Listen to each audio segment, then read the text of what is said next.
Well, hello and welcome to the Confused Breakfast. Do you remember the pure joy of a trip to the video rental store as a kid? Hard to beat the ease of the modern era and streaming platforms where you don't even have to leave your couch. But there was something truly special about traveling back in time to go on a date to Blockbuster with your best friend's mom. I said breast. Freudian slip. 1985. It's supposed to be best friend's mom, but I said breast friend's mom. On this podcast, we revisit and dissect some of our favorite childhood movies from that magical era to see if they still move us the way they did as kids. My name is Mike Schulte. Joining me, as always, two dudes, a couple cans short of a six-pack. Sean Pryor and AJ Vens, how the heck are ya? Wash day tomorrow. Nothing clean. So... I actually think that the amount of time Bill Paxton has in this movie, he might have the best line of the movie. Probably. Is it him that That's says he's it? the one that said it, yeah. That's kind of a great line. It's the packs, man. It's the packs. Couple cans short of a six-pack. Couple cans short of a six-pack. I don't know if you only noticed, Bill but Paxton would deliver it like that. Yeah, a car rode over my face. I Yeah. don't know if you noticed that. Yeah, they call me Skid Mark. It's a term of endearment. Yeah. Because I'm punk. So anyway. Well, Great. boys, on today's episode, we review the first movie of a franchise that led to 6 total films, a TV series, animated series, video games, and countless other media. It is the 219th highest rated film on IMDb and was released 40 years ago. Arnold Schwarzenegger's favorite film he's ever done, apparently. We are, of course, talking about 1984's The Terminator. Well, dang it. Ladies and gentlemen, it's time for another nostalgic journey to the past with The Confused Breakfast. Sit back, relax, and enjoy wherever you are in the world. Take it away, boys. now this isn't totally in the trench coat trinity. Because there can only be 3. Okay. But the amount of trench coats in this movie, I had to. Trench coat quantity? Yeah. Quantity? Yes. Quattro. Quattrity? Yep. Cool. It made me. I paused the movie, went and put mine on, and then continued the movie with it on. Because I have to do Trench coat quartet. Try say that 5 times Trench fast. coat quartet. Trench coat quartet. Trench coat Trench quartet. coat Trench coat quartet. quartet. Trench coat quartet. Well, if you are new to the podcast, we usually don't talk about trench coat quartets at the beginning, but we do review this movie scene by scene with a modern eye. But we believe that you got to strip away nostalgia to truly decide how good this movie is. So first, we have to actually talk about it nostalgically. AJ, first time you saw this movie, what was your nostalgic rating back then the first time you saw this? Probably not that great because I saw T2 first. I think we kind of discussed some of this during T2. Go back. Great episode. Maybe you should listen to this one first. I have no idea because we're doing these movies out of order. We've never done that. We don't really do that a lot. I think seeing this, though, second, it left me like wanting more. Or like I didn't quite get it because I thought Arnold was supposed to be the good guy. And then as I continued to watch, I was realizing he was a bad guy. And then I saw kind of what the makeup stuff and like him, with the eyeball stuff. And I was like, I don't know, it's just not my thing. So like I was underwhelmed. Let me put it that way. First time you saw it. First time I saw it, I was underwhelmed, and I think that would leave me saying like a 4.4. Wowzers. Yeah. Sean, what about you, man? Can you ever just be whelmed? I think. But no. Seriously, guys. No, I'm like you you, can AJ. in France. Yeah, I'm like you, AJ. I saw the second one first, and it's top 5 favorite movies of all time for me. It's just like a handshake kind of movie for me, and I didn't get to this one until way later, and it's in the canon of like movies like Poltergeist, where it's got the one, or like even Creepshow too. It's got the one scene where I'm like, that fucked me up forever. Is when he takes out his eyeball, and like Poltergeist, where the guy mangles his face in the mirror. It just was synonymous with me. So I thought this movie was scary as hell, but I did enjoy it because I was just all about watching any Arnold Schwarzenegger movie ever made. So I needed all of them, but it scared me. So I'm gonna go 5.2 nostalgically. 5.2. It is interesting to understand this. Go back to our first episode. I mean, we all kind of had the same thoughts. We all saw 2 first because this is 84 when this comes out. 7 years later is when T2 came out. Wow. Even with how successful this one was, they waited a long time to come out with it, and so much had changed. And T2 became what we thought of when we thought of Terminator, because a lot of us, it was the first one we saw. And so, yeah, I was a bit confused the first time I did see this, because I was like, well, wait a minute, like Arnold's a bad guy? You know, like I never really went back and learned like the lore of it. Right. Why is everybody's hair so dumb? I don't like this. I wonder if Salon has anything to say. But go ahead. Sorry, Mike. No, you're fine. But I still enjoyed it the first time I saw it. But it was not as good as T2 in my brain the first time I saw it. So I'm going to give it just a flat out 7. We do have Michael Guiliano, executive producer today. He says it's a miracle, an 80s action movie I've actually seen for once. I have such vivid memories of seeing this one for the first time. Linda Hamilton kicking ass, the "your parents are dead" meme, a robotic thumbs up disappearing into a vat of molten steel. Shit. I saw Terminator 2, didn't I? Well, never mind. Another NA for me. In my defense, I think I did the Aliens thing that most people do, seeing the highly praised sequel before the flagship original. If anything, maybe it gave me a little futuristic info before going into the past movie, kind of like the Terminator itself. You know what? I'm just going to shut up now.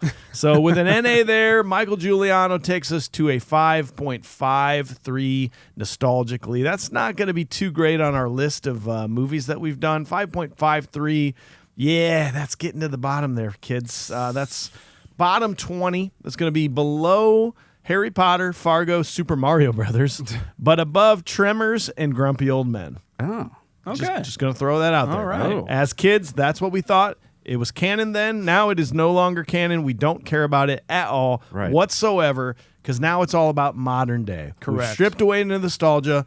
We got to start with Sean, learn the important details of this movie. What do you got, dude? I'm excited to see what you guys think. I'm excited to see what Michael Guiliano thinks. There may be like a subconscious kind of thing, how we did do Aliens before we did Alien, and Terminator 2 before we did Terminator. Yeah. Maybe the order we saw them. Produced by Gail Ann Hurd. Written by James Cameron and Gail Ann Hurd. Music by Brad Fidel. Cinematography by Adam Greenberg. He did Once Bitten, La Bamba, Near Dark, Turner and Hooch, T2, and Santa Claus 2. Edited by Mark Goldblatt. Classic. Directed by James Cameron. Cast: Linda Hamilton, Michael Biehn, Arnold Schwarzenegger, Paul Winfield, Lance Henriksen, Bess Mota, Earl Bowen, Bill Paxton, Brian Thompson, and that guy, Dick Miller.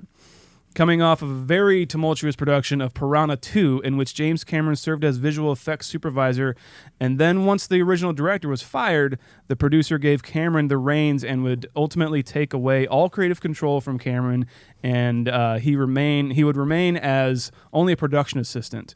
However, upon the film's release, that producer would insist on Cameron's name be headed as director, which Cameron would try and fail to have removed as his directorial debut. Very fucked around with this movie, and the producer was not Roger Corman, even though that's who the production company was, who he was working for. It was some other fucking asshole. After this debacle, Cameron was pissed and vowed to make something of his own, even if it were to kill him. While Cameron was sick with a high fever, the filmmaker would hallucinate and dream about a robotic skeletal human hybrid torso climbing out of a fire and coming after Cameron on his bed. Some sickness. Sweet, bro. Jesus. Dude's got, was that sleep? That's a sleep paralysis demon? Oh, my Lord. Seizing this gift from the film gods, Cameron got to writing a treatment for whatever this was. He called his agent to tell him about the idea, and his agent full-on rejected it and told Cameron to try something else. Cameron promptly fired his agent, vowing to only represent himself from now on. Cameron then called up friend and producer Gail Ann Hurd, who got what he was going for and would help with the script, along with Cameron's friend, for additional dialogue. Cameron was inspired by films like The Driver, and especially the structure of John Carpenter's Halloween for this movie. Orion Pictures. That makes a lot of sense. Oh, yeah, definitely. Orion Pictures would agree to distribute the film, but would need help financing the project, so Hemdell Productions would be the ones. At this time, Cameron thought he found his... I can't do this with these sunglasses on. God, these are dark. Cameron thought he found his would-be antagonist for the film in Lance Henriksen. Also at this time, Hemdale needed some convincing to finance the film, so Cameron and leather jacket, sunglasses, and makeup-clad Lance Henriksen would fly to England and pitch the idea to Hemdale. Henriksen walked into the meeting and intimidated the whole room into funding the picture. However, Lance Henriksen, being the one who arguably got the Terminator made, would not be cast as the antagonist. Hemdale would agree to fund the film only if they had a star in the movie. After considering actors like Sylvester Stallone, Mel Gibson, and O.J. Simpson, the latter of which Cameron said at the time wouldn't be believable as a killer. Let that sink in for a second. O.J. Simpson was originally considered to be the Terminator, but they said he's not believable as a killer. Sometimes the best jokes are real life. Are written over years and years and years. That man killed people for sure. That is not debatable. Oh my God. It's so good. In the article I read, they were so funny in how they worded it, because they were like, at the time, not believable. Yeah. Did you write that down? Did you write down? I said at the time. Okay. I didn't know what he was capable of. He's a psychopath killer, and we didn't know. I mean, did you see him in Naked Gun's lovable guy? He's so good. My God. Just wanted to kiss him on the cheek. Oh, He's man. the juice. Nordberg. Jeez, it's the juice. And he's loose. Bro. He's loose into heaven. Loose. R.I.P. Yay. What? Arnold Schwarzenegger was brought up as a potential lead for the film to play Reese, but Cameron did not want this, but agreed to meet with the actor anyway, thinking he was going to reject him right away. But after the meeting, Cameron thought he would be perfect for the villain, and Schwarzenegger thought the same. Cameron even went as far as painting a picture with the likeness of Arnold as a T-800 and sending it to him, further convincing the actor. He was gonna try and pick a fight with him just to not just to say, I can't work with that guy. Yeah, he just outright kind of just rejected the idea and was just gonna be like, I'm just gonna shoot this motherfucker down. Yeah. Why would I ever cast him? Bruce Willis, Matt Dillon, Kurt Russell, Scott Glenn, Mel Gibson, among others, were all considered for the role of Reese, but Michael Biehn won out for the role. He auditioned, actually, when he went into audition, he did it as like a Southern accent. And Cameron was like, he was really good, but he told his agents, he needs to drop the Southern accent, because I don't know where that's coming from. And apparently he was auditioning for Cat on a Hot Tin Roof. He didn't realize that he was doing it, I guess. Yeah, right? yeah, he just kind of like fell into it. And yeah, he was auditioning for that play. Jessica Harper, Jennifer Jason Leigh, Gina Davis, Leah Thompson, among others, were considered for Sarah Connor, but Linda Hamilton would win that. Production was set for 1983, but that was delayed because Schwarzenegger's commitment to Conan the Destroyer, the sequel. So filming was delayed to the next year in 1984. During this time, Cameron was hired to write the sequel to Alien, which the studio said that if the Terminator was a success, Cameron could also direct the picture. Principal photography began in March of 1984, and the production would shoot mostly at night, which angered the producers. Cameron would be a bit of a tyrant on the set, perhaps from his experience on Piranha 2. The director would be very hard on Linda Hamilton, forcing the actress to have an outburst on set, telling the director, if you want to see a human being on screen, you should treat me like one. Schwarzenegger struggled with the iconic line, I'll be back, having trouble particularly with the word I'll, wanting to switch it to I will. Cameron said to the actor, I don't tell you how to act, so don't tell me how to write. Most of the effects were achieved practically with hiring effects artists who would go on to win Oscars, and Stan Winston, who is one of the best in the business when it comes to makeup effects. The Terminator was released on October 26, 1984, and on a budget of $6.4 million, the film would make $78.3 million at the box office and would cement itself as the success Cameron needed to make Aliens be a cultural phenomenon and go on to create a franchise, with its second entry, of course, being one of the highest-grossing movies of all time, but its first, maybe, by fans, even topping it as quality. Well, thanks, Shawners. Up next, we got to go to AJ. We got to learn all about the ratings and reviews from critics and fans alike. What do you got on this one, brah? Ooh, duct tape, pipes. What are we having? Oh. The tomato meter! Gross! Yeah, it ain't. Trust me. I wouldn't want to eat that, but I would eat this. 100%. Whoa. Certified fresh tomato meter. Wow. Obviously, that's the number one highest movie we've done that's been on the tomato meter out of 200 plus movies. I tried to look it up. There are like 50 or 60 movies that have hundreds. Many of them I've never heard of whatsoever. So it was direct. The critics being like, Werkmeister harmonies.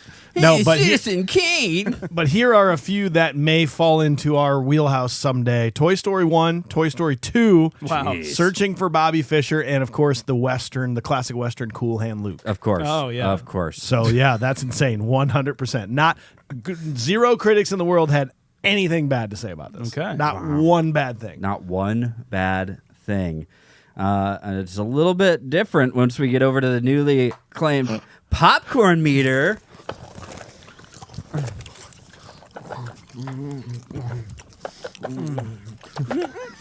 Need more salt. Hey, shut up down there. That's our sound. Thanks to Brian for making popcorn.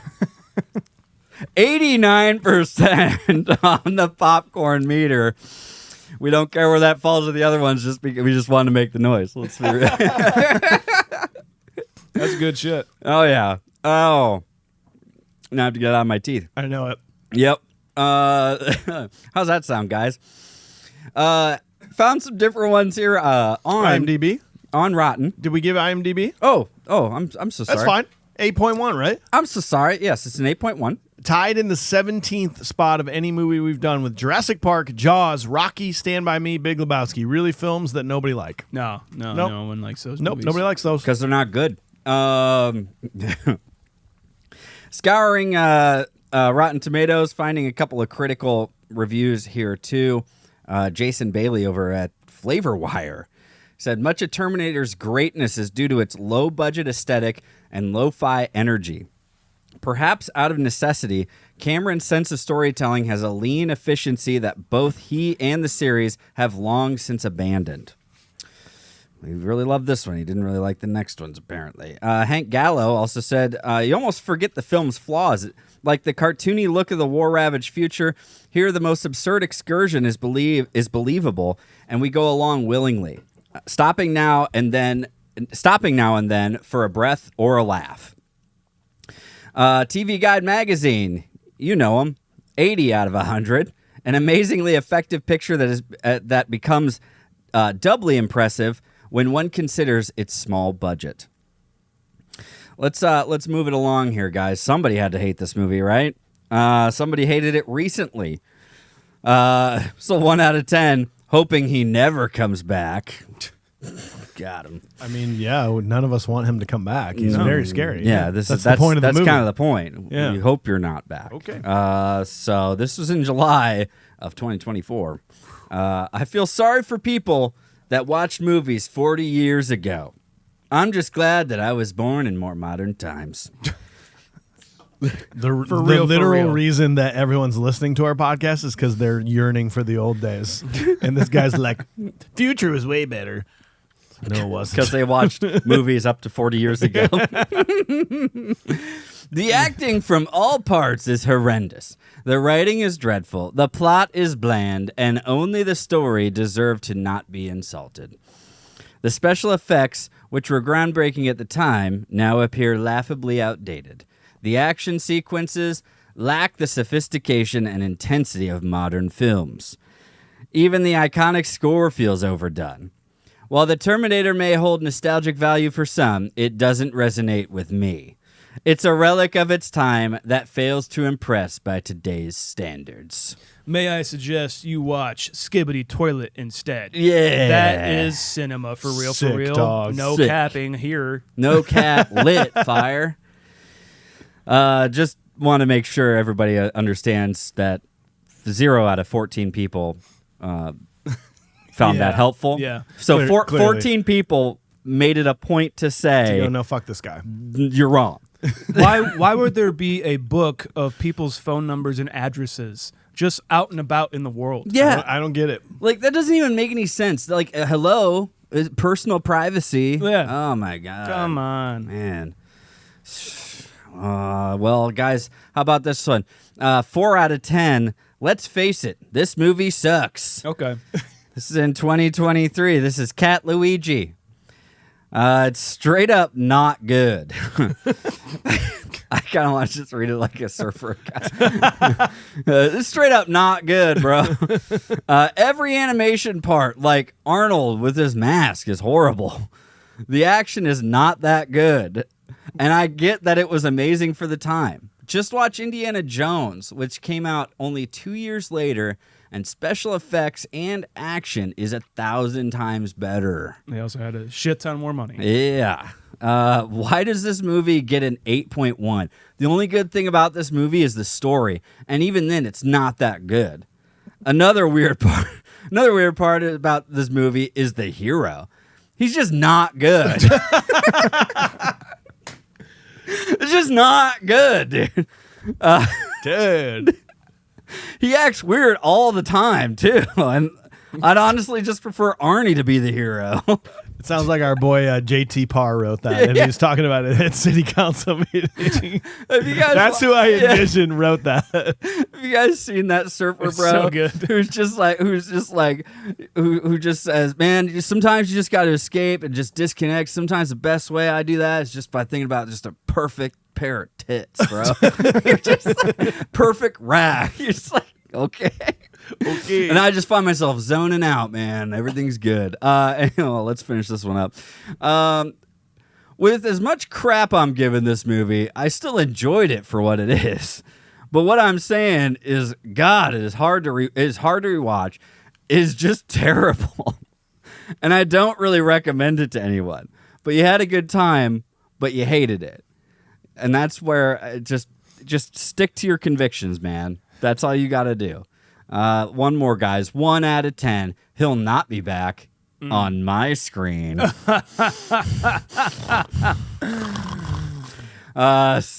Wolfall Jones. This film is really bad and badly aged. Not for people who like visual effects or strong plot. Bad editing, bad effects, terrible script, and characters you don't care for. This film is aged like a dog. Turn in a dog turn. He said dog turn. Dog turn. Yeah, it's turd. In a milky basket. I think Wallace and Gromit's version is a lot better. That statement is 2 beers short of a 6-pack. Hey, got him. Eat it. So let's go to some people that we genuinely care about. Yeah. Over people in the that Discord. the people that know what they're talking about. Yeah, please and thank you. Over in the Little Lebowski Urban Achievers, in our exclusive Discord, you can join in on Patreon, guys. It's the best place to be. We got a few in there. Carolina Wilson jumping in. I definitely didn't see this when it came out, being 4 at the time and all. I probably saw them both a bit after the second one came out. So I tend to think of them as a package deal. I can't express how much the various taglines were said around our house through my teen years. Come with me if you want to live, Sarah Connor and the honorary voice, and of course the T2. I'll be back. I'll be back. I still love this franchise, though T2 is probably still my favorite. The original is still an 8.5 for me. Nice. Pretty high if Yeah. you're thinking T2's higher than that. Yeah, for sure. Guys, we got Alex Navarro also jumping in. This movie is just pure 80s sci-fi action. I love the synthwave in the score and the special effects. If you think the effects are bad when the Terminator is fixing his eye, you're wrong. It's a machine with skin, so wouldn't it look exactly like a Disneyland animatronic? Okay. I like that a lot. Okay. So, let's see. You get caught up in all this all the time paradox. Let's be honest. Does anybody know exactly the rules of time travel? No. So just suspend your imagination and enjoy an Austrian death machine hunting a future war hero's mom. Fuck yeah. Yeah. Great band. Go check out Austrian Death Machine. All right. Although the Tim Lambesis is not a great guy. Okay. No, okay. fair enough. All right. Guys, Mike G, we heard his review as our executive producer, but some things he forgot were his punchable face, the lovable face. But random thought, we'll get to those, Mike. Random thought, after you read the Movie trivia about Robert Patrick training to not blink when firing a gun for T2. You will always notice that Arnold blinks when he fires almost every single shot. Saw that. Like it was actually kind of or like breaks down a door even. Yeah, I know. Yeah, he blinks. It's like he's taking screenshots of everything he does. Yes, that's what it was. Yeah, I think that's what it is. I think that's what he's got to report. He's got to do a full TPS report on this when he gets back to the future. Exactly. He's got to be like, well, here, like this is when I broke down the door. I know I could have done the other method, but I did this method because that's what I thought I was going to. I got to go through all these T800 TPS reports. We gotta recalibrate this guy. I mean, his kneecap shot was like just off and to the left. It's not good. That's not the kneecap at all. Ugh. That's it. Well, boys, before we review the Terminator with a modern eye, I've decided to start leaving messages for my daughters that they can listen to in the future. Do you mind if I do my first entry right now? Please, go ahead. The hardest thing is deciding what I should tell you and what not to. But I guess I've got a while yet before you're old enough to even understand this podcast and why I did it. They're more for me at this point, just so I can get it straight. Should I tell you about all the time I should have been spending with you instead of talking on a microphone about movies? That's a tough one. Will it affect your decision to come see me in the pre-funeral home someday? If you don't do podcasts about classic movies, who else will? God, a person can go crazy thinking about all this. I suppose I will tell you. I owe you that. Maybe it'll be enough if you know that in the 4 years that me and my friends had in the studio together, we loved a lifetime's worth. Here we go. Here we go. Entry 1. Here we go. Beautiful. Scene 1. We first learn about an apocalyptic future with a war between machines and humans. The year switches to 1984, where a Terminator comes through a portal and attacks 3 punks, taking their clothes. Moments later, a human comes through the portal. He's forced to escape from the police. Guys, 2029 AD seemed like a long time ago. You're like, or a long time from now. This might happen. Like, I remember thinking, like, oh man, like in the future, that it's probably true. Like 2029 is going to be crazy. And then I remember getting closer to it and being like, they're never going to be robots and Cyberdyne. And now I don't know if we've ever been closer to this actually happening in 2020. We literally just talked about it on our last brunch, I think, the AI podcast thing, which is just fucking terrifying. And I watch a YouTube video guy. I think he's called Ahuevo on YouTube. Egg? And he just he breaks down like weird videos from around the internet in the morning. It's just like my coffee and whatever in the morning. I do that. And then like there's always AI shit. There's always like a robot, like Elon next to a robot or something being like, yeah, he can do this too. And then like he fucking fires a gun or some shit. Or there's like a bot farms where there's just like rows and rows of phones being bots calling people over. It's just scary as shit. And yeah, you are right. This doesn't seem too far off whatsoever. They say that, what do you call it? Like the compounding interest of like advancements. Yeah. That there's legitimate thought now that if you can at least live to about 2029, that you'll probably be able to live forever. Like that's how things are compounding and advancements are happening. So there's no doubt in my mind that we're still on this path. Oh no, yeah. To 2029 being like, yeah, well, I know. I think we missed the apocalyptic when the actual Judgment Day. I think we missed that date, obviously, but this seems like hopefully soon. Well, whether you believe in James Cameron or you believe in the Mayan calendar, okay, they couldn't account for other progression. All right.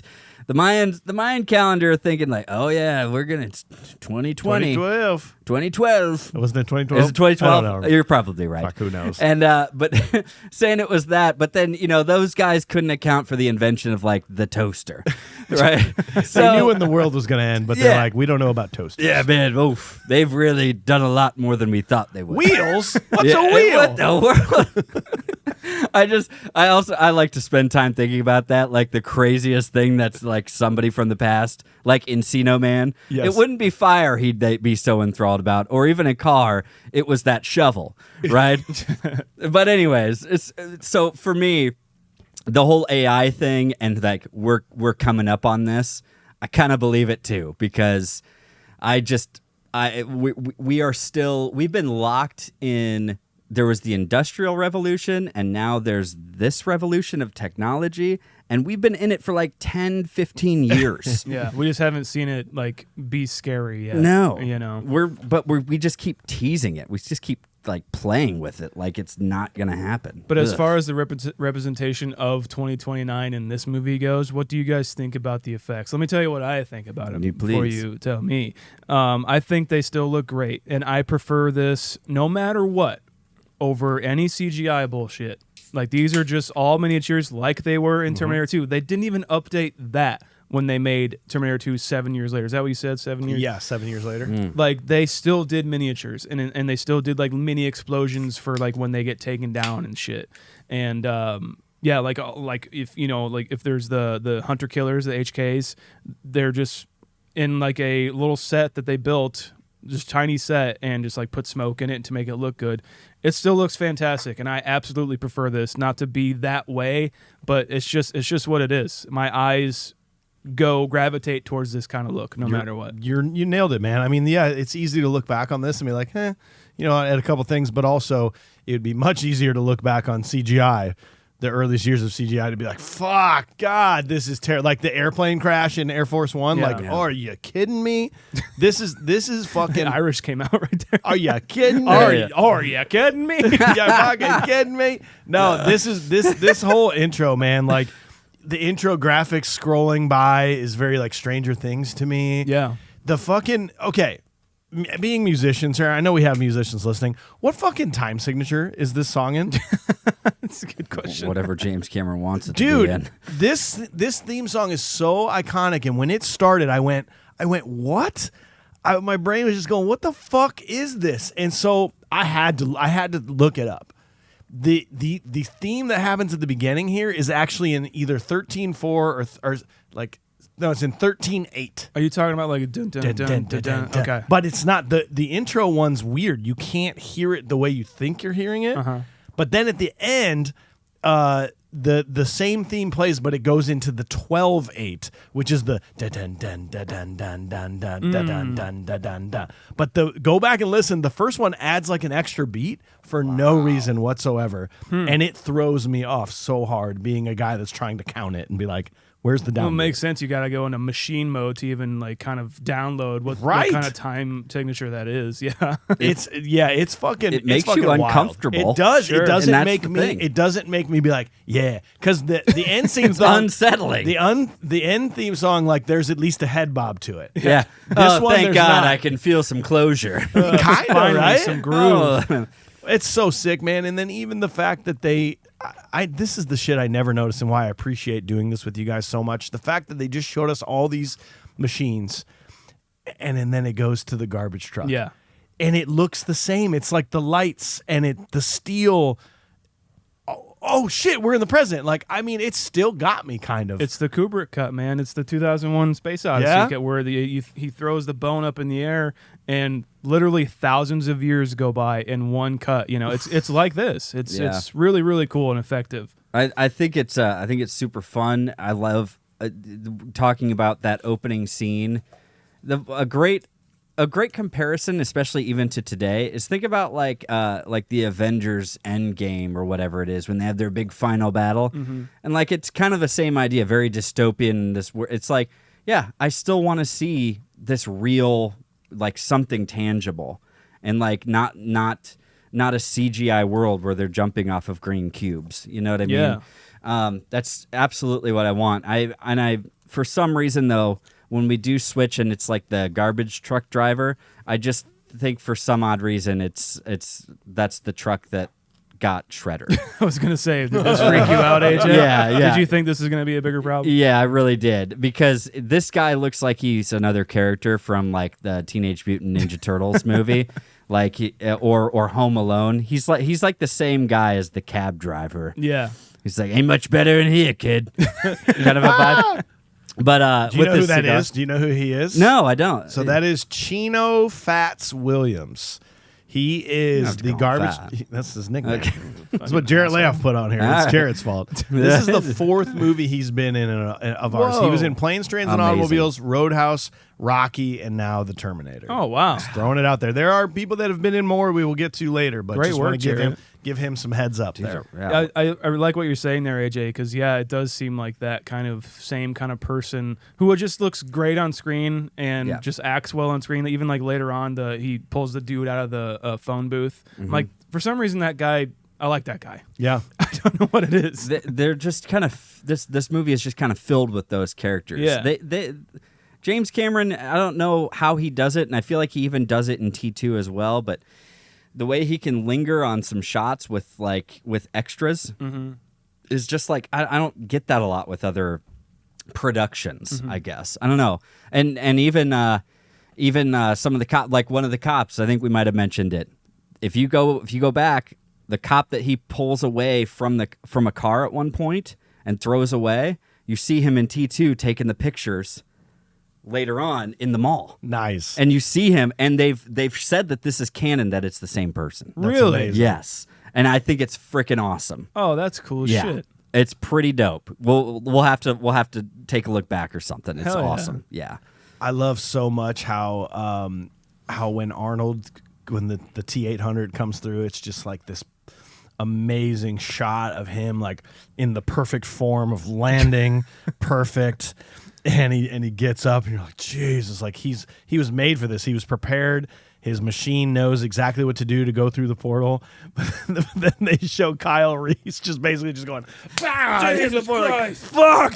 What the fuck was It's that? like he just woke up from like a night of drinking in the morning in someone's backyard. He looks like he fell and hit scaffolding, a truck, and like a dog on the way down. Because imagine they don't know fucking shit about this portal. They know it works. And they're They do. naked. Yeah. They're completely naked. Like Arnold's just like perfectly ready to roll. Yeah, and Kyle Reese is not. I nudged my wife and I'm like, "Hey, Arnold ass, you need to check this out." Yeah. Arnold Dong too, by the way. Yeah, we is get a that little- Arnold Dong or is that a Dong stunt double? A dong Dong double. A double dog? I think it's a double dong. Oh no! And I don't know, man. I don't remember ever seeing that dong on like a VHS copy. So is that just like the clearer I don't know. remastered version? Yeah, maybe. They remastered. They It's did there. it. It's just They just used swings this. back and forth a couple times, and then you're like, "Holy shit, is that Arnold?" If it made like a machine noise. Do machines gotta have dongs? That's my question. You know, well, maybe this certain appendage is just flesh. It's the on-off switch. Oh, They didn't realize. Ooh, turn him on. The machines. You actually have to. You'd have to turn you him have on. to choke them off to like Yeah. turn them on. It's like one of the big They're power like, we've grid seen things. humans do that. We've seen them do that before. Do you think he's also got a pull my finger joke? Like, what are you talking about? It's like when AI when they can't get like certain aspects of humans right, they put like the 6 fingers on there. Yeah. The computers just said, oh yeah, it's like the switch, you know, like you just that's usually where it goes on the wall. We'll just put it right there on the human. All my biological analysis of the human frame tells me this is the on switch. Or when they're charging, that just And goes into into his butt. yeah. No, Oh, and this No. is where we charge him. the machine just walks up to the wall and just goes, and just dick into the He wall. just, it glory holes an outlet. Yes. Is that what you're talking? Tesla chargers that come and goes and shit. Dude, I don't know why. And this has probably been done, but I want to do like a fan-made film now and do like Kyle Reese comes back first, let's Right. say, or like the human does. And then you see like the portal open up for like what's going to be the bad guy, the antagonist of our story. And it's a fucking Furby. Yeah. But it's a badass Furby. Like it's got like huge guns. It's just like, motherfucker. I don't know. I think It you talks should do like it. that too. Yeah. You motherfucker. Did you forget that Bill Paxton was in this? I mean, totally did. Yeah. I mean, it's great to see him It's one of every the- single time. It's one of those things that like I totally forgot because there's the meme out there. It's like, congrats to Bill Paxton, the only person who's been killed by like the Terminator, Alien, and some, you know. And I always see the thing of Bill Paxton from the Terminator. I'm just like, what the fuck was that? Yeah. You know, with the spiky blue hair. By the way, if you are these guys, if you're these guys, and I know they're punks, and they're like, you know, men of the night road, right? Somewhere down in the line, they like their parents were gangs in the Warriors. Okay. Yeah. That makes a lot of sense. And their future kids or whatever are going to be in Mad Max. Yeah. But I don't really care who you are, how badass you are, what you're packing. if you see the most jacked human being naked walking your way with zero expression and all the confidence in that stride with his dick first, you run away. That's all you do. You don't confront this man. What are they gonna do, by the way? Hey, let's rob him and see what he's got. What the fuck? Yeah. What are you getting out of this, man? Nothing. You're getting nothing. Just to follow you up on that one. So yeah, Bill Paxton is the only actor to play a character killed by the Predator, Yes. a Xenomorph, and a Terminator. But by the way, Lance Henriksen was also killed by a Terminator, torn in half by an alien in Aliens, and he was gutted by a Predator in Aliens versus Predator. Wow. So Lance Henriksen as well, who is also in this freaking scene. They both of them have been killed by a Predator, Terminator, and a Xenomorph. That's special, man. That is. And this started it. What a special, like, that deserves like its own like memorandum. You know, it really does. Memoriam. Here, put it up on the screen just like in that. the arms of the angel. And it's just like them getting torn apart. Yeah, just violence. Slow motion, of course. Yeah, absolutely. Yeah, absolutely. And there's a guy in the crowd going, yeah. we'll miss you. God, I remember that too. Yeah, cut to Christian Bale in the audience. Yeah. He's just like, Will Smith just.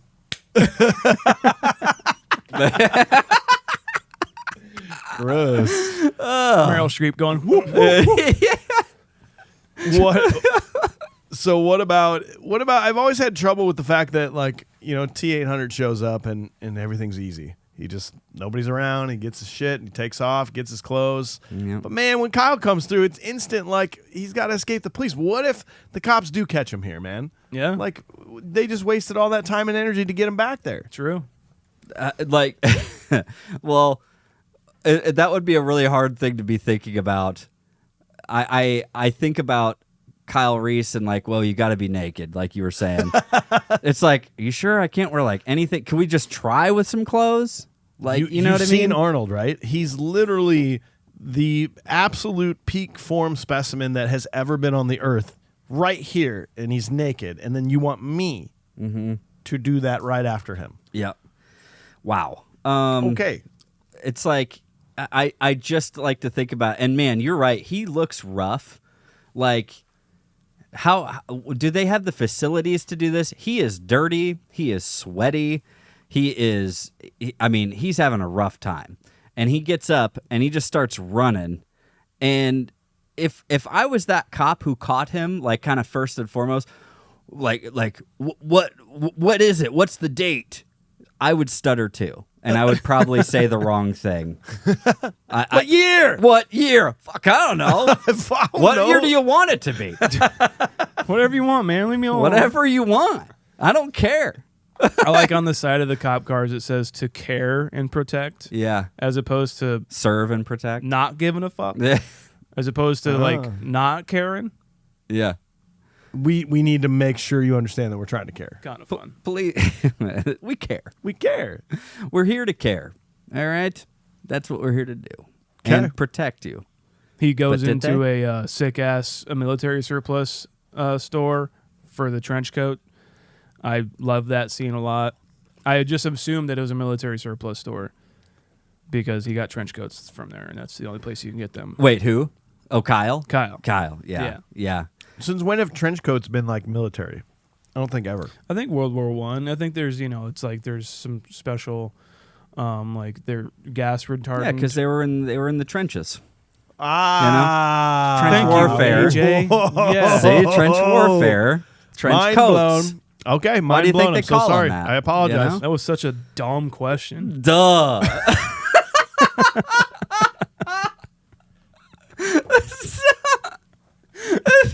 It's like I don't even know if that's true. Any correlation? It is now. Okay, great. You're right. Like, he's just having a heck of a go of it, right? Like, just right out of the gate, he's got to put on some homeless man's pants. Like, first and foremost, like, That's disgusting. what has been done in those pants? You know what I mean? Those gray sweatpants, those things are disgusting. I feel for him here. The cop comes up to the homeless guy and is like, "Hey, buddy, did you see a real bright light? This some bitch took my pants." I don't know. I just gave him my pants because no one's ever asked me that before. Can't believe somebody wanted my poopy pants. Yeah, I figured why not? I just pooped them. So I need a new pair anyway. I just shit my britches, so I gotta just give them to him. I figured he'd do the dry cleaning. You got $5. I'm a cop. Oh.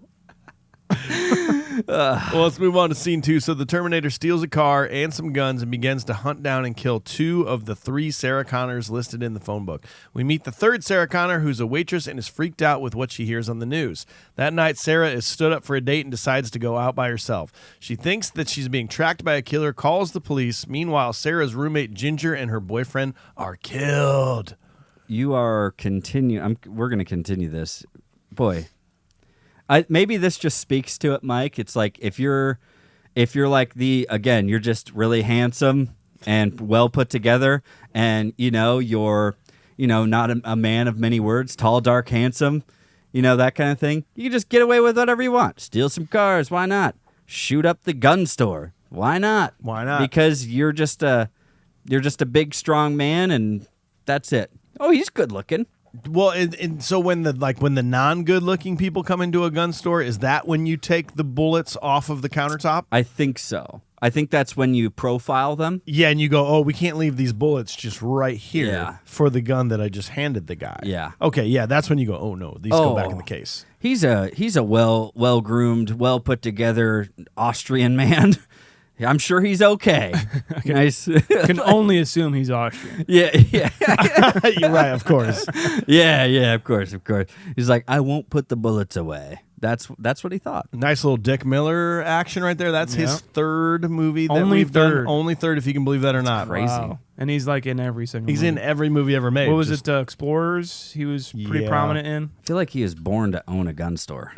Do you think so? Oh my God, he just looks like it. I have a potential punchable face candidate, but I am conflicted on it. Okay. So I will, before you do the soundbite, it's the kid who puts the Burbs and Explorers. Correct. That's it. It's the kid who puts the ice cream scoop in Sarah Connor's thing. I have another one, but I would fully honor if you want to hit the button for this. But I don't know if I should be pissed or impressed because that's like savage as fuck. No, it's like when your intrusive thoughts went over. He's gonna say it. He knows. Okay. I'm gonna take this. That was my wife's joke, by the way. I can't take it. No, I think that's great. I'm gonna take it one step further. I'm gonna punch that kid's parents. Yes. Okay. There we go. If we were on a train to go punch a face, I'm on board. That's what I'm talking about. Fuck those parents. Because literally that is the whole reason, Mike, I'm sure you agree with me. That's why you take your kids places when they're young. Not because so you can yell at them and be all like the worst human being in existence and yell at your kid in public so you can teach them how you exist in the world. These parents obviously don't do that. They're and I'm shitty. sure this kid was like, I don't want to eat anything. I want ice cream. I want my ice cream. And he puts an entire scoop of ice cream in this lady's because pouch. he knows that he can get for it. another. He'll get another scoop because he'll be like, "Mommy, Daddy, I put it in her thing. Give me another one." Fuck face. Yep. My iPad battery's not working. Yeah. He's up for termination in my mind. Oh, yeah. Oh, you're going. So the kid, you're punching the kid. You're punching the parents. Punching the parents. Yeah. Okay, I'm punching. We'll get to his scene later, but I'm punching the psychologist that comes to the jail to talk to Kyle Reese. Okay. Oh, is that the same guy from 2? Yeah. No, the one that interviews him. Yeah. Is that the same guy? I think that is. That's Oh, the guy fuck. from the mental hospital in number 2, right? Okay. Who deals with Sarah Connor. There you go then. Yeah, There you go. he's Yeah. not good at his job. Yeah, he's a pile of shit. I wonder if that was ours in the second one, or maybe the face licking Nah. guy. I think it was Face Licker. It was definitely Face That Licker. is Earl Bowen, character actor Earl Bowen. Who All right. plays that guy. Okay. Well, and we do got to talk about a few things that I have a lot of questions when it comes to this. My first hypothetical question came up that like if the T-800 did show up let's say Sarah Connor was first in the phone book, like our Sarah Connor. Yeah. And let's say he ritualistically killed her just like he did this old lady, Sarah Connor. Does he know that he got the right one at that point? Does the world just go and just disappear because now we've completely altered everything? Does he then this is my favorite thought.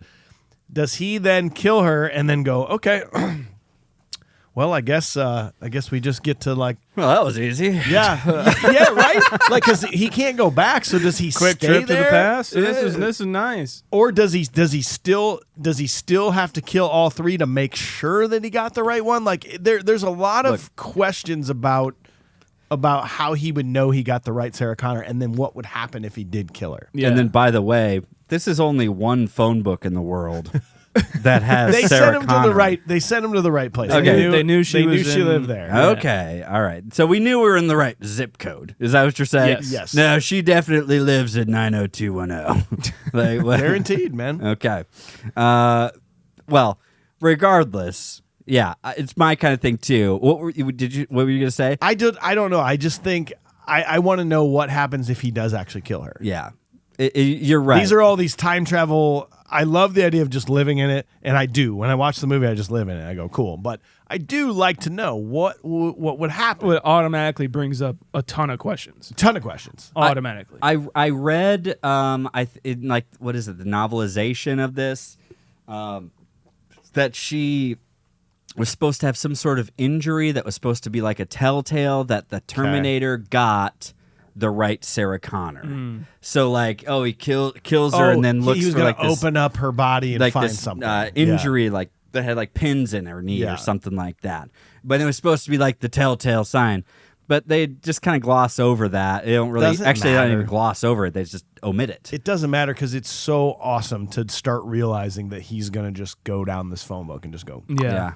Well, it builds it up to where great. It's just like he's gonna. Of course, kill. she's third in the Yeah, list. 100%. She has to be. She's third. the youngest. Yeah. That's how it goes. Sarah A. Connor, Sarah C. Connor, Sarah J. Connor. Of course, she's J. Of course, She's number 3. Yeah. Yeah, Sarah John Connor. Luckily. I want it to be like Lloyd Christmas asking the Terminator if she's in there. Yeah. And the Terminator will be like, she's not in here. She must be enlisted. That's what I want. Can we splice that together? She must be enlisted. I'm not seeing it here, Terminator. Yet another timeline thing like this could be that if Kyle never received a picture of her, then he was also not aware what she looked like whatsoever. That's very true. And then he went down the line, but eventually found like the older Sarah Connor, and now it's her adventure. I want that. You mean old Sarah Connor?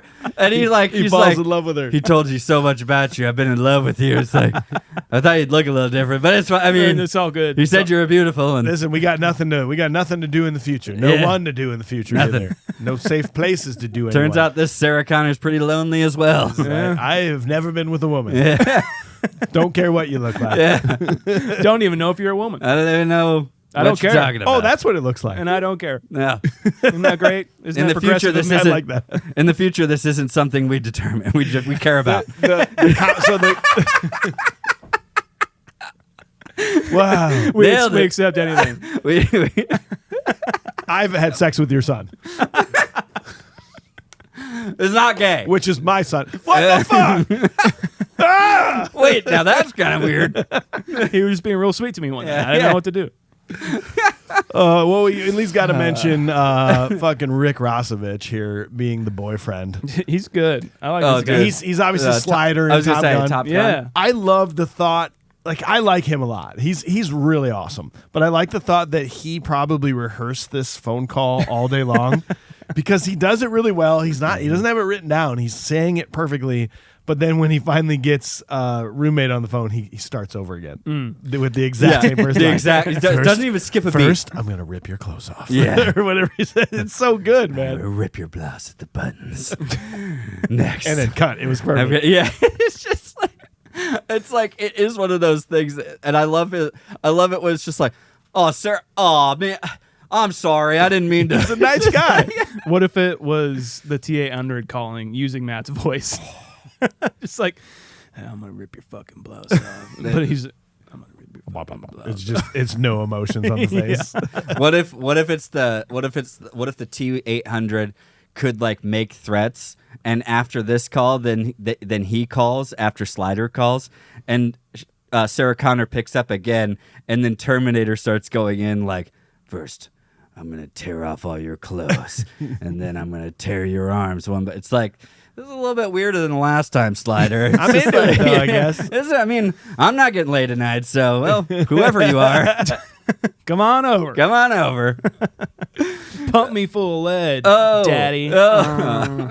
Gross. You know what I mean? You guys know what I mean by that? Yeah, I do. Okay. Yeah. You want me to go into it? Yeah. No, you're So, good. like, okay. You're good. Okay. It's fine. Do you stop and at least watch these movies like I do, where you think about just how terribly like frightening this would actually be? Oh, yeah. The fact of finding out that two different people with your name have been killed today, and they're in order in a phone book. Well, Like that's It's like terrifying. That's a terrifying thought. It's a setup for a slasher film, which we can also get into later. But go you're ahead, 100% AJ. right. Well, and I think that what I like about this is we would have already had some sort of reasoning why Sarah Connor couldn't go to the police. But I like the fact that she's trying to get a hold of the police and saying, like, I what do I need to do? I'm terrified at this club or whatever. And, like, that's kind of the way that they're portrayed. Not so much as, like, even in T2, the cops kind of have this, like, they're trying to get Sarah Connor to put her back into the rehab center, But in this, like, she's actively trying to get to the police for protection, trying to get to safety. And that's just not something that's normally happening in a movie like this. I just really like that. I liked that phone call, I guess. You know what I mean? Yeah, it's a good script, too, because even like the chief and Lance Henriksen, who was cool to see here, who's kind of being thrown a bone for not being the T-800. Well, can we think about that for a second? Sure. Lance Henriksen, I mean, I'm sure they could have done him up, but at the same time, he's got a good voice for it, at least. Done it. Great voice, but he's not the intimidating figure. Yeah. Though, right? Yeah, they could have played it up. I mean, it's Hollywood. They could have Sure. angled it and done some things. And I would have liked to see a picture of him in that for when they went to the pitch that you were talking about, Sean. Yeah, that would have been cool to see. They're like the same painting that James Cameron did of Arnold Schwarzenegger as like a kind of endoskeleton like machine underface, whatever. He did with Lance Henriksen as well. So you can see that is out Cool. there. But obviously, it's a painting. But in Aliens, we obviously he's got robotic characteristics. True. So hey, that's a good call. It's a good point. I didn't think about I that. suppose. So you're right. Anyway, sorry. Go ahead. No, it's okay. But the writing of this, where the chief is just like, yeah, I'm gonna go give a statement, and see, because she's not answering her phone. I'm gonna see if, like, hopefully, if she sees this on the news or something, and she does. I like that a lot about it. Like, and I love the chief, and I love Lance Henriksen's kind of relationship there, where it's, can I get a cigarette? He's got one in his hand lit already. That kind of shit's really great. And I do want to bring up as well the cinematography in this. That's almost like Tak Fujimoto, how he shoots just like bright light, just like bright kind of flooding light.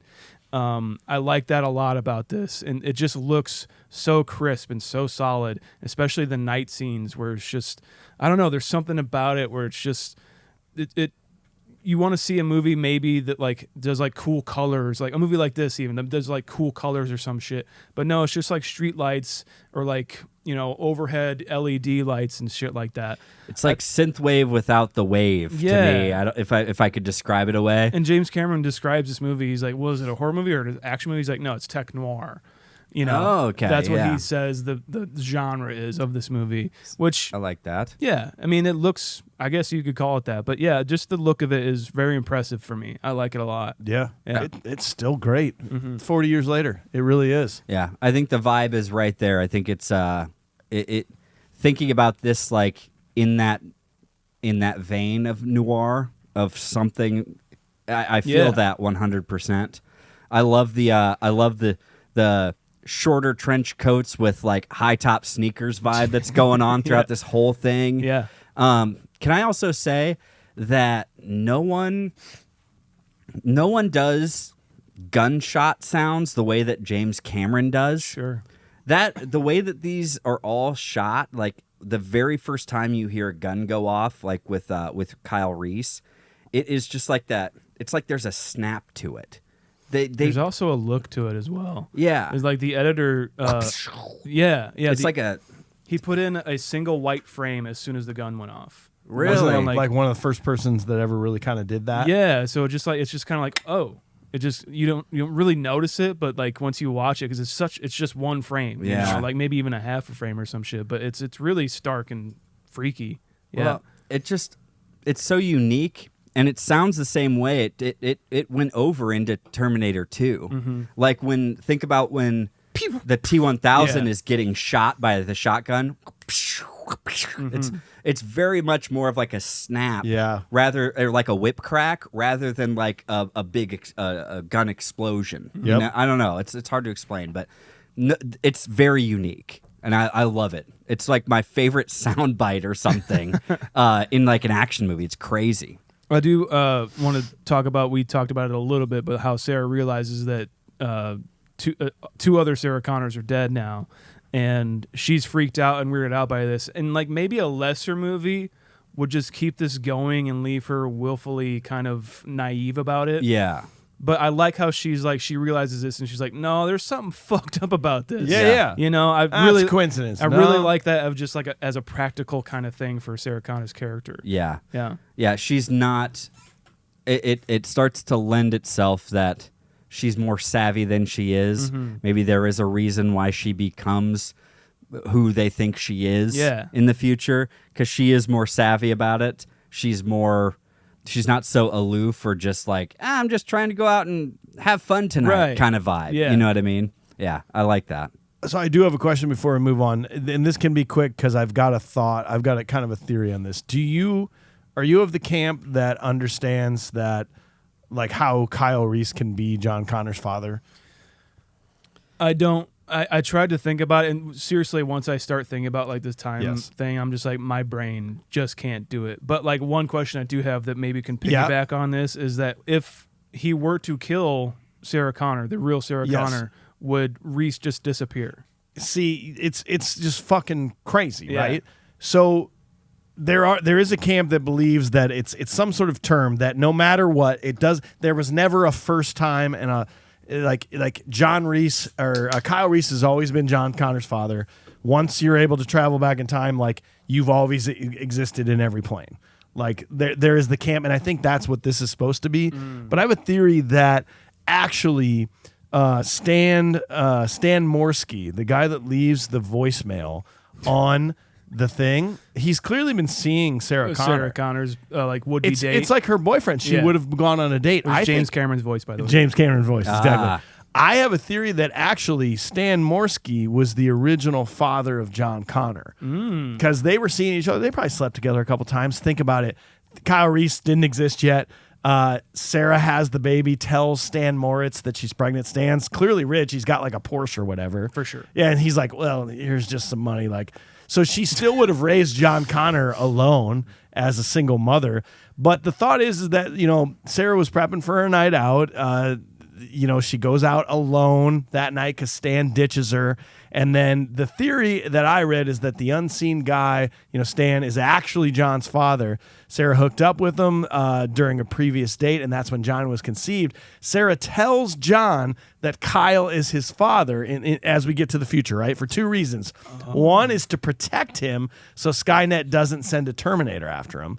The other is psychological motivation for John. In order for him to become the savior he's meant to be, he has to believe he's part of something bigger and is destined to save humanity from machines. So sending your father back in time to protect your mother, leading to your own existence, probably helps with that. Whoa. So like Kyle Reese was never his father, but he had to think he was his father to send him back in time to like take the next step in his control of like being the guy. So in that idea, then John Connor knew that Kyle Reese was his dad? No, so John Connor knew that Kyle Reese. Well, Yes, so Thought John that he John was. Connor thought Kyle Reese was his dad, but he wasn't. I And Sarah see. knew it. Sarah's like, no, I was slept Stan with Stan Yeah. Morkitz.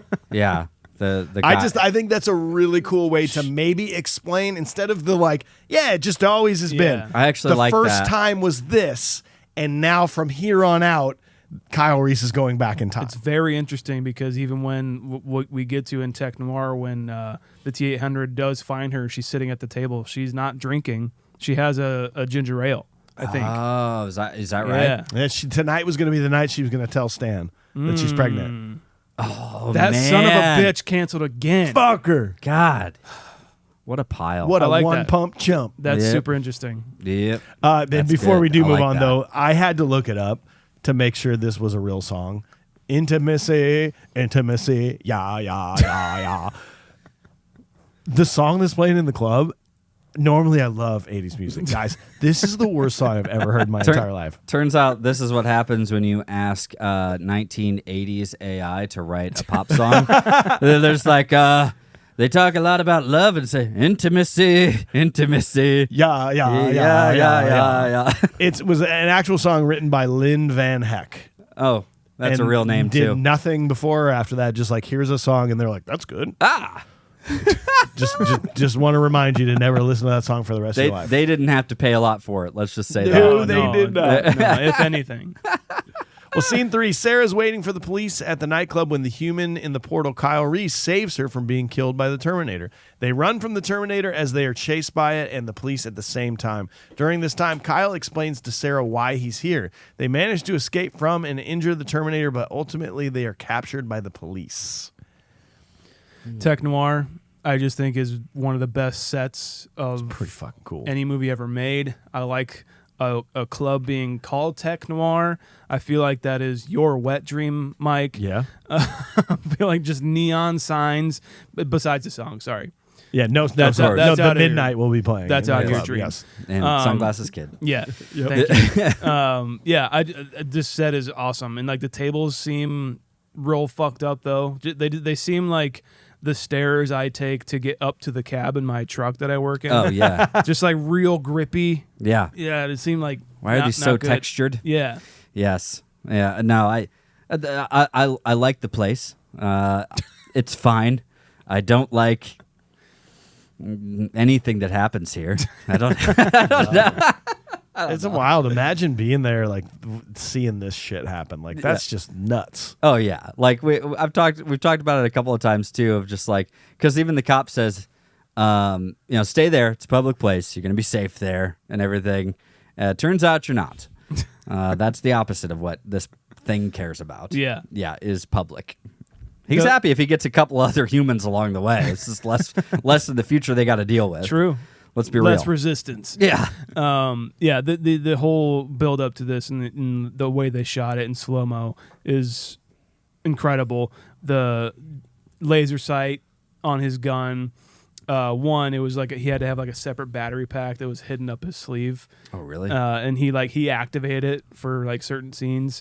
But yeah, once it's on her and this whole confrontation starts, it's just this is the rest of the movie now. She almost looks like she's like, whatever. Like, what am I gonna do? Yeah. She's sitting there just going, You got me dead to rights. you literally got me, and there's nothing I can do right now. That's the look on her face. It's so perfect, man. But then this is where this becomes like pure action, man. Pure, like these movies for me are known for like this type of car chase. I mean, it happens so many times in this movie. T2 just kills it. I just love it. But I also love how they use this whole now car chase scene to basically explain everything. I was just going to say the contextual car chase. The info dump car chase. It's perfect. My name's Kyle Reese. I'm here from the future to help you. And this is that kind of thing. And It's the like, machines, they found something to it. It's like, let me tell you exactly what he is so the audience can catch up. Like Yeah. that kind of a thing. I've never cared. I still don't No. care. I know that this would not ever happen if you're like trying to get away from a machine. You're full focused on like driving the car and shit, not telling. Well, so I was born in '82, St. Louis, Missouri. There's a ice cream place called Doozles. Doozles. It shaped who I was as a human. Yeah. Like fucking, He's just telling his whole backstory to her. He's telling about his childhood, and that's the equivalent of what we would do. It's basically what I used to skateboard to Walmart with my friends. Yeah. Yeah, I caught a couple times skating inside. That was kind of fun, though. Yeah, we're kind of rebellious in that way. So. Anyway, you look hotter than I thought you would. Yeah, you're kind of good. You're kind of cute. Yeah, that's weird. So, Ah! what's your sign? It's like, I don't know what you want here, man. What do you want from me, dude? We do got to talk about Arnold, though, if you don't mind. So, per the Jarrett Layoff Confused Breakfast actor database, this is the 7th Arnold movie we've done. Ties him in a massive cluster of actors and actresses in 3rd place. So, our Mount Rushmore is, we might have to take a look at that as we're picking some movies here for the early 2025 of maybe solidifying that 4 again. Sure. But Arnold's up there, man. Do you know how many lines of dialogue and words he said in this movie? No. I know it wasn't a lot. 17 lines of dialogue totaling 82 words. Wow.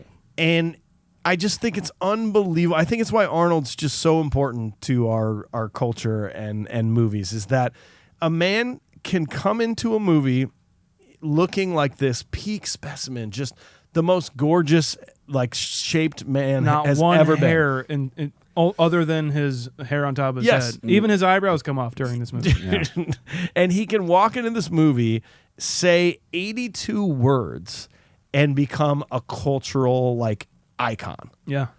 It's just, it's a lot. It's the writing, it's the movie, but it's Arnold. Like, I used to just be like, oh, fucking Arnold. They just, like, put him in the movie, and he just... It's Arnold, man. Like, we got to give it up to this man. Like, he is unbelievable. It's a presence. In everything he's ever done. It's just a presence. It's a presence that can't be rivaled on a screen. You really by anybody. And the only thing that really can, think about when he is a hero in a lot of his movies or something. You better have somebody who can stand up in some way, whether it's their acting chops, their delivery, their physical features, the way they look. Think about like Last Action Hero. Yeah. What's his name? Charles Dance. Yeah. You got to have somebody who has this other presence to fight against this. You have because to. whenever you put him in a movie, whenever you put Arnold in a movie, it's dominating. It's domineering. It's taking it over. And then after this, they start giving him more lines. Yeah. Then and it's he even starts harder. becoming an actual Then he's actor. becoming a real actor. Yeah. And it's a real. It's a force to be reckoned with. But it's crazy. He trained he trained for this movie a lot, like even like guns wise too. Where I think he spent like a few months just training with guns, like even like trying to dismantle and re-put together guns blindfolded, like just to get used to like what he was really going to be using the entire time rather than his mouth, but then he does like a lot of subtle things with like his eyes, where like a machine, like his eyes will turn first and then his head, like that, and it's really fucking cool and really effective. And didn't they say, a lot of people were like, oh, he stylistically made that choice, or the director told him to do that? But I think they both kind of came up with it, maybe. Yeah, but I also did hear that he just sort of did it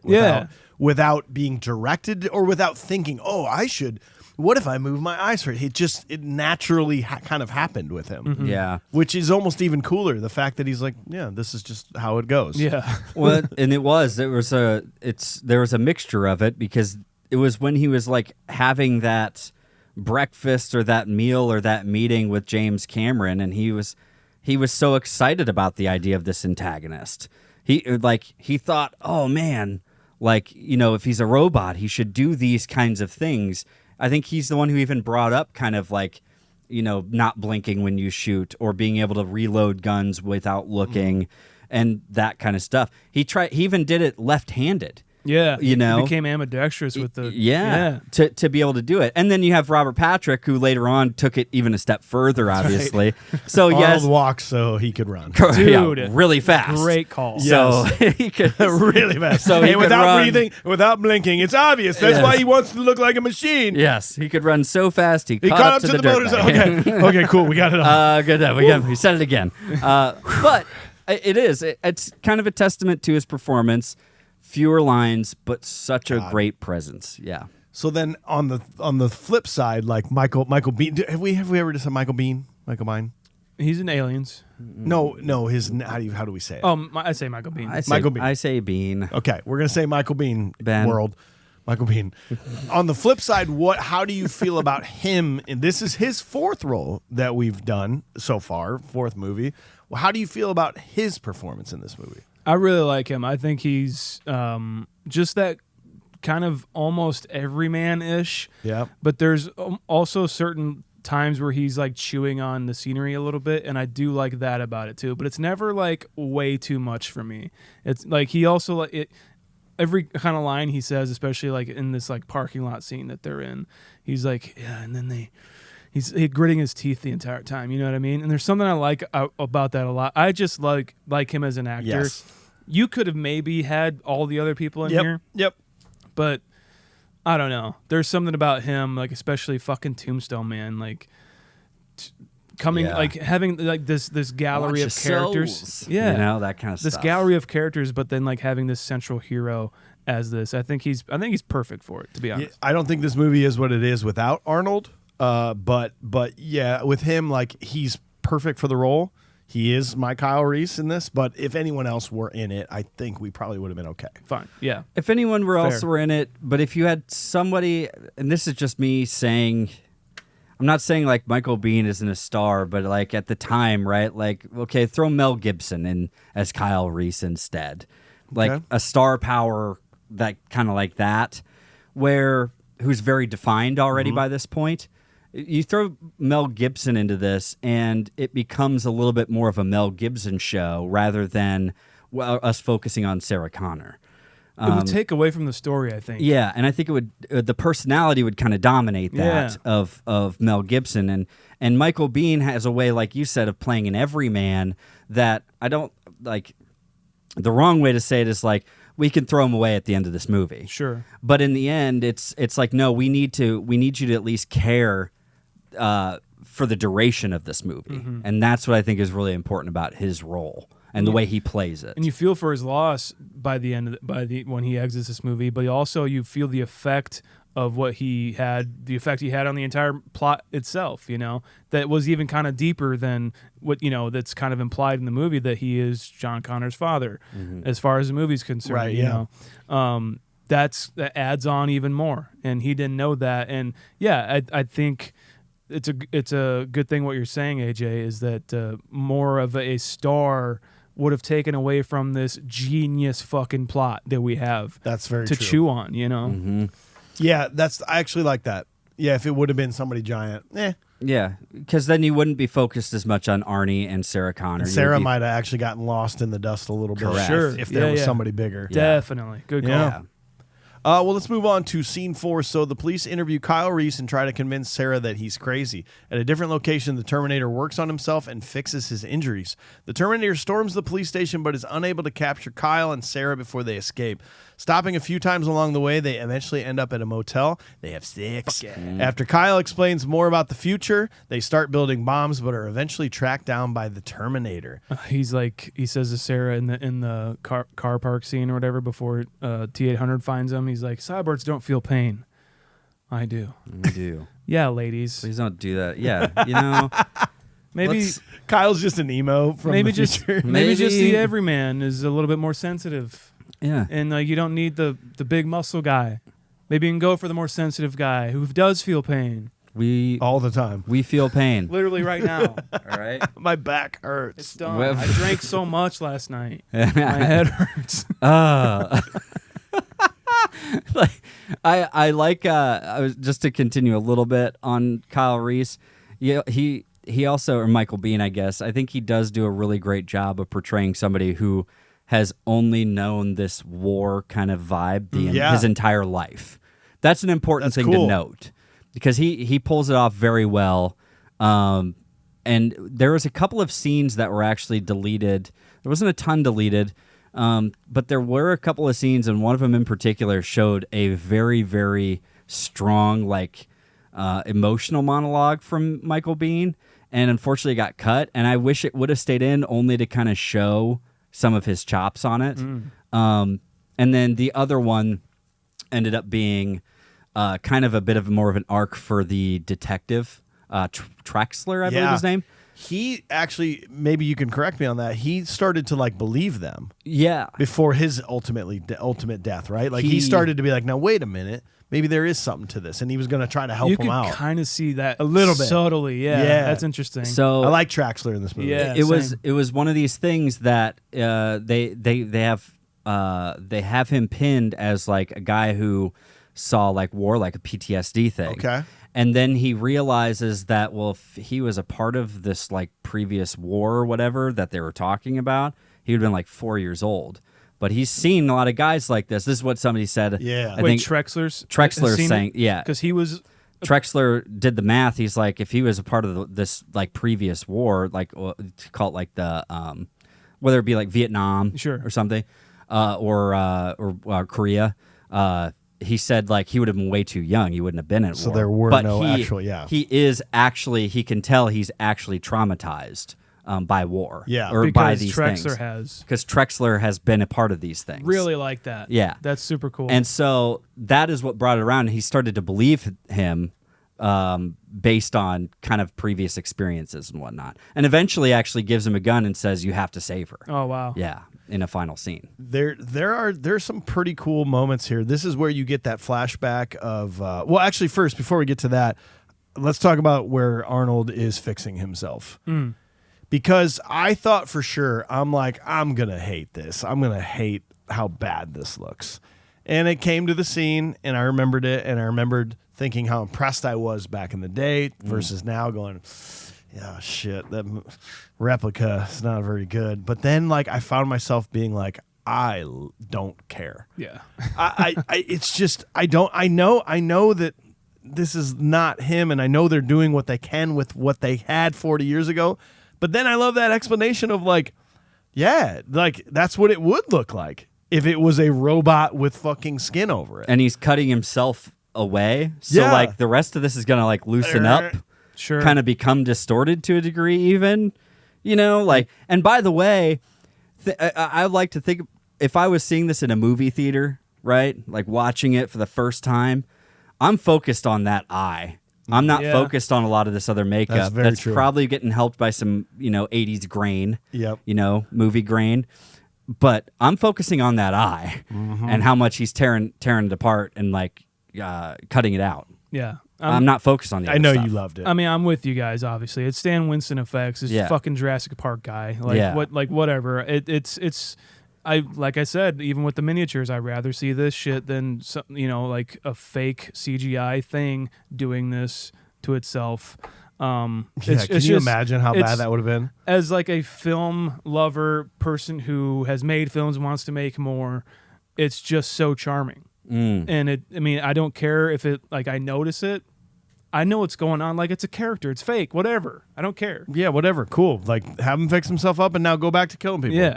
It's going to be awesome. And especially during like with his arm. Yeah. That part was great too. It looked amazing. Oh my God. You're like, It he's looked moving his intense. fingers and there's pushing a vein out of the way or some shit. I could feel that too. I know. When he takes like one of his things and like it moves his finger like that. I was like, Yeah. Yeah. Yeah. That was So solid. one of these days they're going to open you up and you're like, I knew it. Yeah, well, shit. I've always been a robot. Dang it. But then, so I mean, obviously he fixes himself up to go just do this crazy huge attack on the police station, which did you know they said there are 30 police officers in there?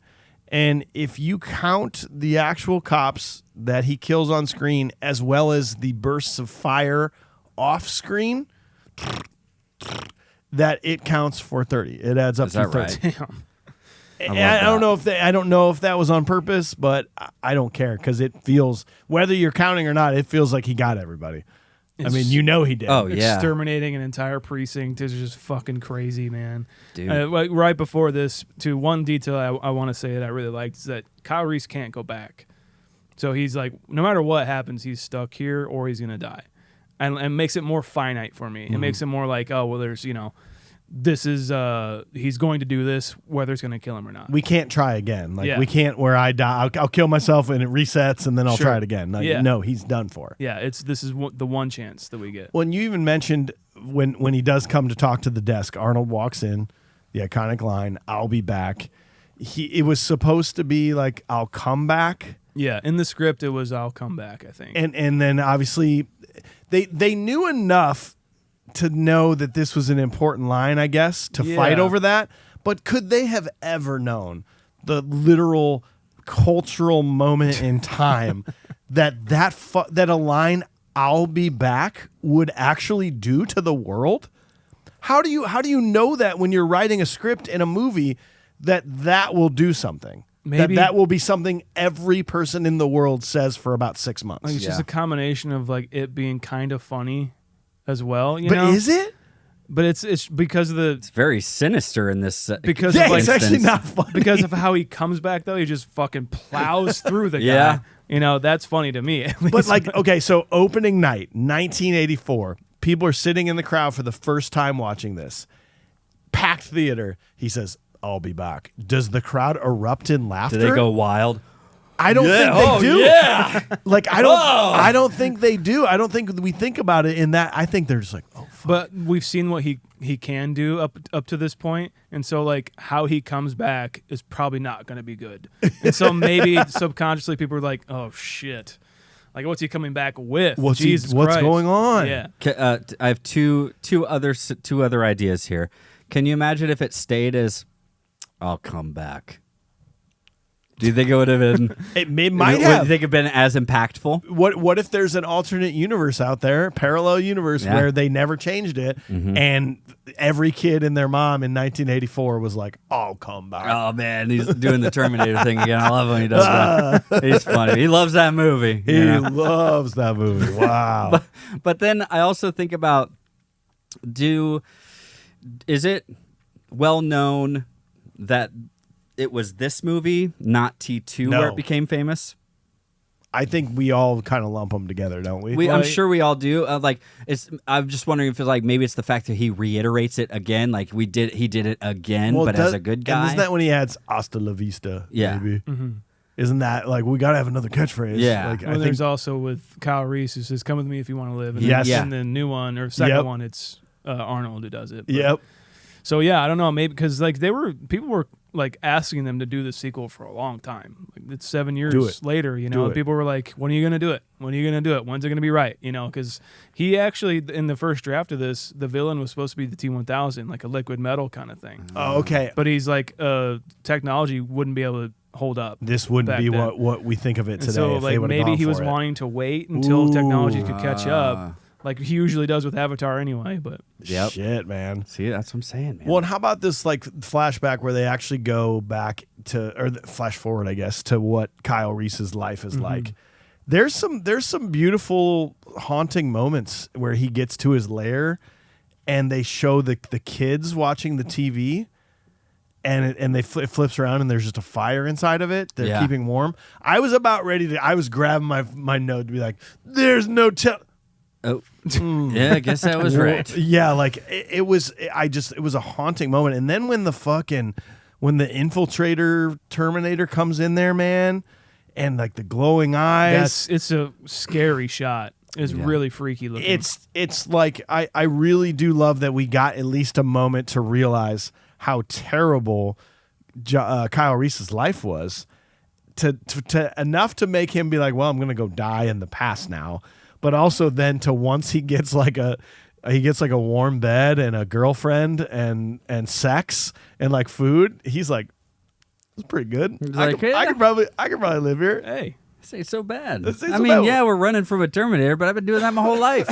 I've been doing that forever, man. What's wrong with doing that? I got some fucking. I can get steak just down the street. Yeah, dude. And then he's No just more sitting rat there, for me. And after they've like hooked up, especially too, and he's just like, "This is pretty great." And she's just like, "So, like, what are we?"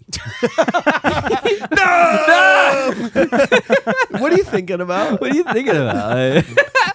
Oh my god! Like, I need to make more bombs. What is this? What What are we doing? You know, I know I We're said trying to survive. I know I like, said we were just having fun. You but and I, like, what? Am I like a girlfriend now? because like I kind of have this boyfriend and kind of got something going on in here. I need a daddy here. I'm okay, just wondering, you know, I was trying to plan for the future. It's like, And you're from there, so you're from there. I figured you'd be good, just a good candidate. good reference, good litmus test here. And so, I do like what he says, or she asks him, like, why did you volunteer? Because he's like, I volunteered for this. He's like, I wanted a chance to meet the legend, which just kind of furthers the lore of like her not even knowing her own lore. You know, it's just that I really like that suggestion of like she's a fucking badass. Like there's no hero other than John like there was with Sarah. You know, right? Like she has no clue. Yeah. Yeah, she's completely ignorant to that idea of I mean, everything at this point. Everything that he knows, she doesn't know or like understand at all. So, if John is the big leader, then she's like the matriarch of the resistance, essentially, right? Like she's the North Star of it. Pretty much. Okay. Yeah. She would be like the painting they have hung up that they She's pray the to Virgin every night. Mary Yeah. of Jesus. Gotcha. Okay. But she's got a lot to learn because she's going to be a badass eventually, but she literally breaks the number one rule. Just don't tell anybody where we're at. Yeah. Yeah. I know you think it's your mom, but let's just not tell her where we're at. And when your mom calls, it's never your mom. Yeah, your Just mom, know that from now on. Yeah, all right? in fact, just from here on out, no one is who you think they don't are. trust anybody but me. Yeah. All right. Yep. And by the way, she's probably come a long way. She's I'm just saying, maybe she was making a joke, or else she is a terrible cook because she doesn't know what any of this stuff is and that it's not edible. You know, She's going to learn. she's like, She's "Ooh." young. She's supposed to only be like 16, 17 or something like that, I thought, in like the storyline. What? Yeah, Yeah. I thought she's supposed to be very, very young. In this area? Yeah, at this it's time? because somebody did the math. From how old John Connor was to how many years had passed. They're like, oh, that would have put her at like 17, 18 years old or No something like that. kidding. Yeah, so Oh my God! Are you really? I thought Man, it's something oh, like man. that. I don't have it written down. but Okay. I'm sure somebody's yelling at us right No, now. I heard that too Yep. somewhere. Yeah. All right. Just Well, throwing it out there. I'm just saying. And obviously Kyle Reese is only like 20 because you don't live past much later than 20 in this world. True. That he's in. So That's a good point. he's not 35. He's an old dog compared to Yes, these he other is. soldiers running around. Exactly. If you look around, that's crazy. All right, so scene 5. They flee, but Kyle's shot, and Sarah's forced to blow up the tanker truck with the Terminator in it. As Reese and Sarah embrace, the Terminator emerges from the wreckage and retreats into the factory. Reese dies inside, and Sarah is able to finally defeat the Terminator by crushing it with a machine. Fast forward to a pregnant Sarah Connor deciding how to embrace her future. John gave me a picture of you, and I memorized every line, every curve. Aw. Every pimple, every gray hair. Okay. And man, did I spend some time with that picture. Like a lot of time. I guarantee it. Like a lot of sticky time. John almost had to take it away from me, to be honest. Can't blame him, I guess, 'cause I volunteered to save his mom, and all I can do is think about how I want to fuck her. Okay. You know? Okay. Well, we shouldn't hang out anymore. Are you going to be okay on your own? I'll figure it out. All right. But thanks, Don't though. touch me. Don't touch me. No, but wait. No, a lot of time was spent with that picture until I burned it. Oh, Accidentally. it was an accident, kind of. John wanted it back because he wanted to keep doing his sticky business to it too, and it was Wow. just one of them weird friggin' things. I Wow. burned it. It I was all burned we it had. for your sake. It was all we had in the trenches. It's all. That's probably That about it. Narcotics. The one thing I did have a question about in this whole thing was like the Terminator. The main job of Arnold's Terminator is to just kill Sarah Connor. Yeah. And he spends a lot of extra time like just kind of trying to kill her. He was in the club and it took him a long time to be like, oh, there she is. Okay, let's see. All systems engaged. Here we go. Okay, lift up the gun. Like he just doesn't kill Sarah Connor. Especially this one. They go through another wild car chase, and flips over. Arnold decides to get off his motorcycle, which he just fell off of. They're 20 feet that way, and he goes, I'm going to get in this oil tanker. I'm going to drive it 100 yards that way, turn it around, which is really hard to do in short spaces, and then I'm going to get it up to speed, which takes a little while to get up to speed, and then I'm going to ram them in the car. He could have literally just walked over there and been like, heart. He could have done the heart thing that he did in the beginning. Yeah, he does. He has like at least 9 Mortal Kombat fatalities in under his belt that he could just do at any time. You know what I mean? Like rip the arm, spine, heart. Ooh, tanker truck. Yeah. The tanker truck's here. All he's got to do is left, right, up, and then triangle, triangle. I know. It's really like, I don't know why he's not doing that shit. Down forward, down back B. I'm just saying, man. Okay. But you're right. I think they probably had this thing of like programming though too, that they were like, you've got to, like back then you had to be like dramatic about your kills, your final kill. So you got to do it kind of slow and be dramatic, and then say like something that's kind of long and drawn out. Now delete that part. And then you gotta, and then take one long look and say something quippy, and then pull the trigger. Or drive an oil tanker into it. Oh, okay, good. Okay. I get it for the filming of it. Like, it makes this film so much better. Just like Nightmare on Elm Street a couple weeks ago. Like, yeah, if the minute you fall asleep, Freddy's like, yeah! You know, like, gotcha. No, you got to build it up. You got to build it up. When they could have ended it themselves the entire time, too, with these pipe bombs, because, like, he's teaching her how to do the pipe bombs, and she starts to put the cap on, and he's like, careful. It's unstable shit right here. Nitroglycerin. And then a little later, he's like shoving them in a bag. He's like, I shouldn't have said that. That's so stupid. After sex, she like throws the bag, and I was like, unstable pipe bombs. Yeah. It's fine. Plastic. Yeah. He gets there, and it's just the hotel's on fire. He's like, it's like, damn. pretty good. Well. I did get to experience my daughter when Arnold does get in the oil tanker truck and the other guy walks up and looks in, he goes, get out. Like, my daughter did that to me the other day. Like, I walked into the playroom, like, hey girl, what's up? She goes, get out. Get out. Like, with that same stern face, I was like, Jesus. If Terminator's taught me anything, I'll leave. Get out. Okay. He looks so badass with like the half So face good. going on, man. It's That's my version of Arnold Terminator. Like, it's so cool. Is that version of it And in this any of the too, movies? like the makeup, it was like the heat from the light on his eye. He could only wear it for a little bit because it got so hot under that makeup. It would like burn his eyeball. Awesome. And so they're like, God. hurry up these takes. Yeah, let's go faster. Yeah. I like this is where I really start to appreciate more for Terminator 2. Yeah. And how much I really loved like Terminator because of the kind of mirroring that they did from number 1. And it's like they just took it and kind of flipped it on its head a little bit with some of the characters involved. But it's a lot of the same going into a factory. You know, with the tanker vehicles, the fire, there's a lot of parallels, and it's really cool. The play on it that I don't catch that shit until we start doing these watches. Like, of all they focus on machines all the time. Yeah, like they'll show you like a toaster. Yeah.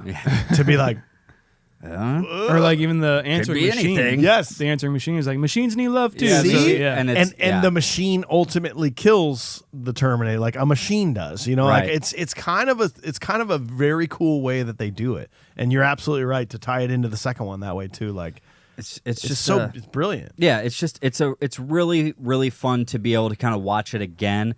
And at first I was thinking, like, maybe it's taking away from it or something. Or like you get the idea of, oh, I've seen this already. But then you're like, no, this is it. Like, this is where it all comes from. And like kind of getting to watch that all take place is really, really cool.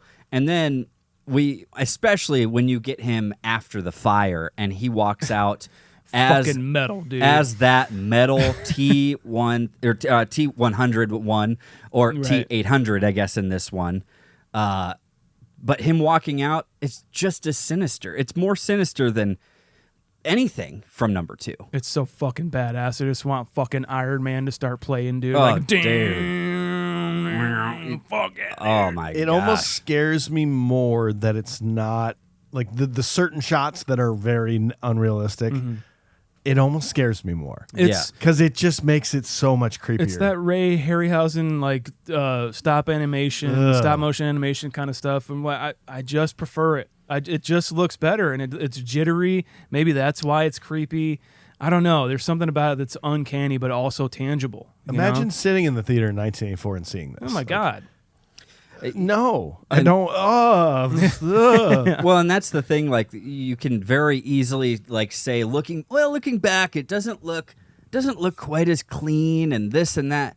And it's like, well, how do you know what those robots are supposed to be moving like? Sure. You don't know. Don't know. Like, I'm not saying like, and it's not to like create an argument of like, no, this is probably what they were going for. It's just like, well, how do you know? And we get on the tangent of like, we'll tear things down, and by all means, we'll build things up as well, right? We'll go both ways on this show. And I have no problem just being like, yeah, him stepping out of that fire is terrifying and looks great. So I'll put my stamp on it. Yeah. Yeah, man. And they go into this factory thing and they're like, let's turn on all the machines, all the robots, because it'll kind of distract him. Like, those are his ancestors. Yeah, it's like, jeez. Those are like that's like his grandpa that you're just turning on. You're gonna right like let him talk to these guys? Jeez. Oh, jeez. Tell me where they went. No wonder he'd get distracted. He's gonna get locked into a conversation. He can't say goodbye. Yeah, exactly. You're like, tell me where they went. One of the arms is like, It's like, over that way, and then it's just like beep boop boop. I don't have time for that. Like, I gotta go. It's like he might as well be getting lost in a conversation at a gas station. Like, with an attendant. Like, that's what he's dealing with at this point. No wonder it's a distraction. Sean, Whole community of them. You mentioned it, man. Like, if you take away the robots and the time travel plot, this is a slasher movie. I mean, it borrows from all the tropes of Halloween. Everything, the Terminator is the unstoppable killer who silently stalks innocent women, killing all their loved ones in creative, weird ways. Like, there's the false victory. Dude, it just never stops. They kill it. It comes back. They kill it. It comes back, which is why when that arm, it's always frightened me so much when that arm is still on her shoulder after how many times this Terminator has not died, and she's got to do that thing. Like, because at any point the arm's going to be like, nope. And it just, man, it's just so well done. Like, it's such a thriller. yeah. I mean, it's the structure of it. Was heavily inspired by Alien, like I said, Halloween, and it makes total sense Complete. that it, like the movie The Guest is like the director Adam Wingard saw this movie and Halloween. He's like, I'm just gonna put them together then. Cool. And that's like, it's fucking beautiful. And then Cameron is inspired by the structure of Halloween, which it's just excitement. It's just very beat by beat. Very exciting if you have like action and then like you have action, then like kind of a quiet moment where you get some lore for the plot, and then more action and scary. It's just a thrill ride. It's fucking fun. Yeah, I just it's very enjoyable. Like, there's enough here to not just creep me out of it, right? And that's what happens to me with scary movies or slasher movies. But this is kind of a great one to be doing coming out of this season because it's like, no, see, this is what I'm in for. Like, yeah, give me this. I just don't need the over-the-top gore fest, which a lot of people invest in, and that's fine. Yeah, Sean. It's fine, I guess. It's fine. But this is the kind of stuff that robot skeleton, man, that thing... There is something equally like terrifying, but also it's like a clean version of a slasher. It's so crazy, man. And the fact that it's been blown up, it's got one working arm basically and its head, and it's still coming after. It's still crawling and scraping after you. That's a terrifying sentiment. That is a great place to end this. To be like, and then that line. You fucking terminated. Yeah. Oh, so good, dude. It's great. It's so good. And I want to say, too, even when like the skin is shed off and it is just the robot, the skeletal robot, I still kind of see Arnold Schwarzenegger because of what he's done throughout the movie. It's just what he's done to build this character up. I'm still afraid of that thing. Yes, because of the way it looks, but also because the way Arnold built it up so much throughout the movie. Totally. It's just incredible the work he did in this. But yeah, also on top of that, Sarah or like Linda Hamilton being a fucking badass and taking care of this herself is a great character arc. And then to set it up for T2, where she is just a like almost mindless kind of like, I will fucking kill anybody to stop this shit. Yes. You know? You totally get that. The photo tie-in at the very end is such a great way to tie this up, especially assuming that we all saw this for the most part after seeing T2, so we knew what was going to happen. And so like it was kind of scary that she's like driving into the storm and we don't know what's going to happen. But at the end of this, you're kind of like, they saved the future. Think about that. Like they did it. They stopped him. They saved it. It's going to keep coming, but we'll be ready. You know, but like I remember being kind of frightened by the end of this movie because like, oh shit, like she's going to go through a lot of stuff now. Yeah. But that tie-in's so great to bring there's the photo, there's how they got it. It's such a great way to end it. Well, they had a different ending. Did you guys see it? No. You didn't see it? The apparently it was, I think it was like shot that it was, remember the park scenes from number 2? Yeah. Oh, they were going to end with that? They were going to end with Linda Hamilton as an older woman watching John Connor play with his daughter. Whoa. At a park in 2029 or something like that. And that's the way it was going to be. And look, we're good. But then they removed that and they left it ambiguous with the road and the picture and all that. Yeah, and they did themselves a favor. I know. They did themselves a huge favor. So, again, you know, I just think it's a well wrapped up movie. We didn't have this long-winded Flip Michael being over. I made it. Yeah. He was just dead. He was just dead, man. X's over his eyes. And then Sarah cries heavily, and then they zip him up in the back. You know what I mean? We wrap it up. It's good. She like the whole thing. It's a perfect ending. Yeah. I think to this first one. Her audio recording is going to sound like shit while she's driving, but that's all I have.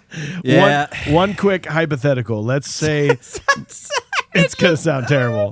And nobody's going to... Hey, listen, by this point, we don't listen to cassettes. Yeah. Okay? Not anymore. It's like, here, just do a little bit of her monologue, Sean.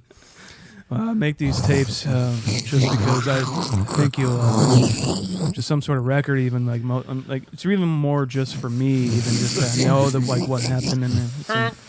Get off the road, stupid bitch! My son is just roads goes, and that's actually the end of the story. Rumble strips. Real quick hypothetical for you before we end this. Pretend that Sarah gets away.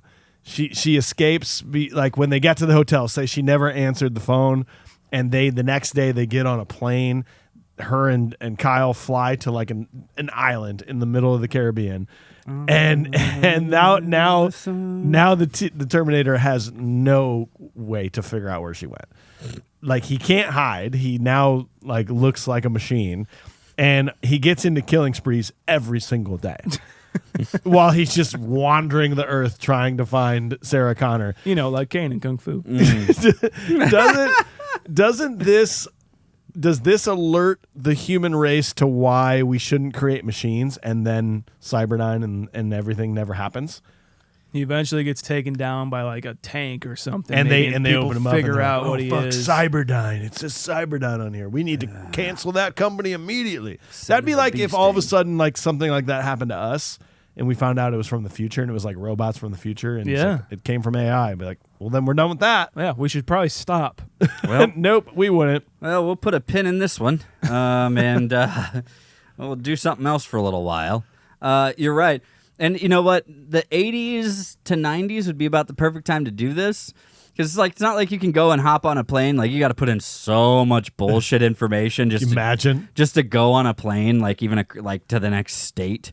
But then you had to actually go to the airport to buy a ticket. Yeah, you had to go there. You had to buy the ticket. You could probably use cash, and you just go in, and then like that Terminator, what's he gonna do? He's not getting on a plane. How's he going through a metal detector? No, hell not no. that there would be metal not there would be any of those detectors. at that point.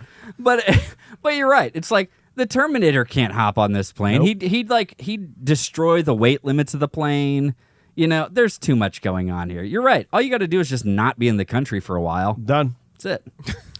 A couple late things here. We got porn parody names. Yeah. I obviously one, the Sperminator.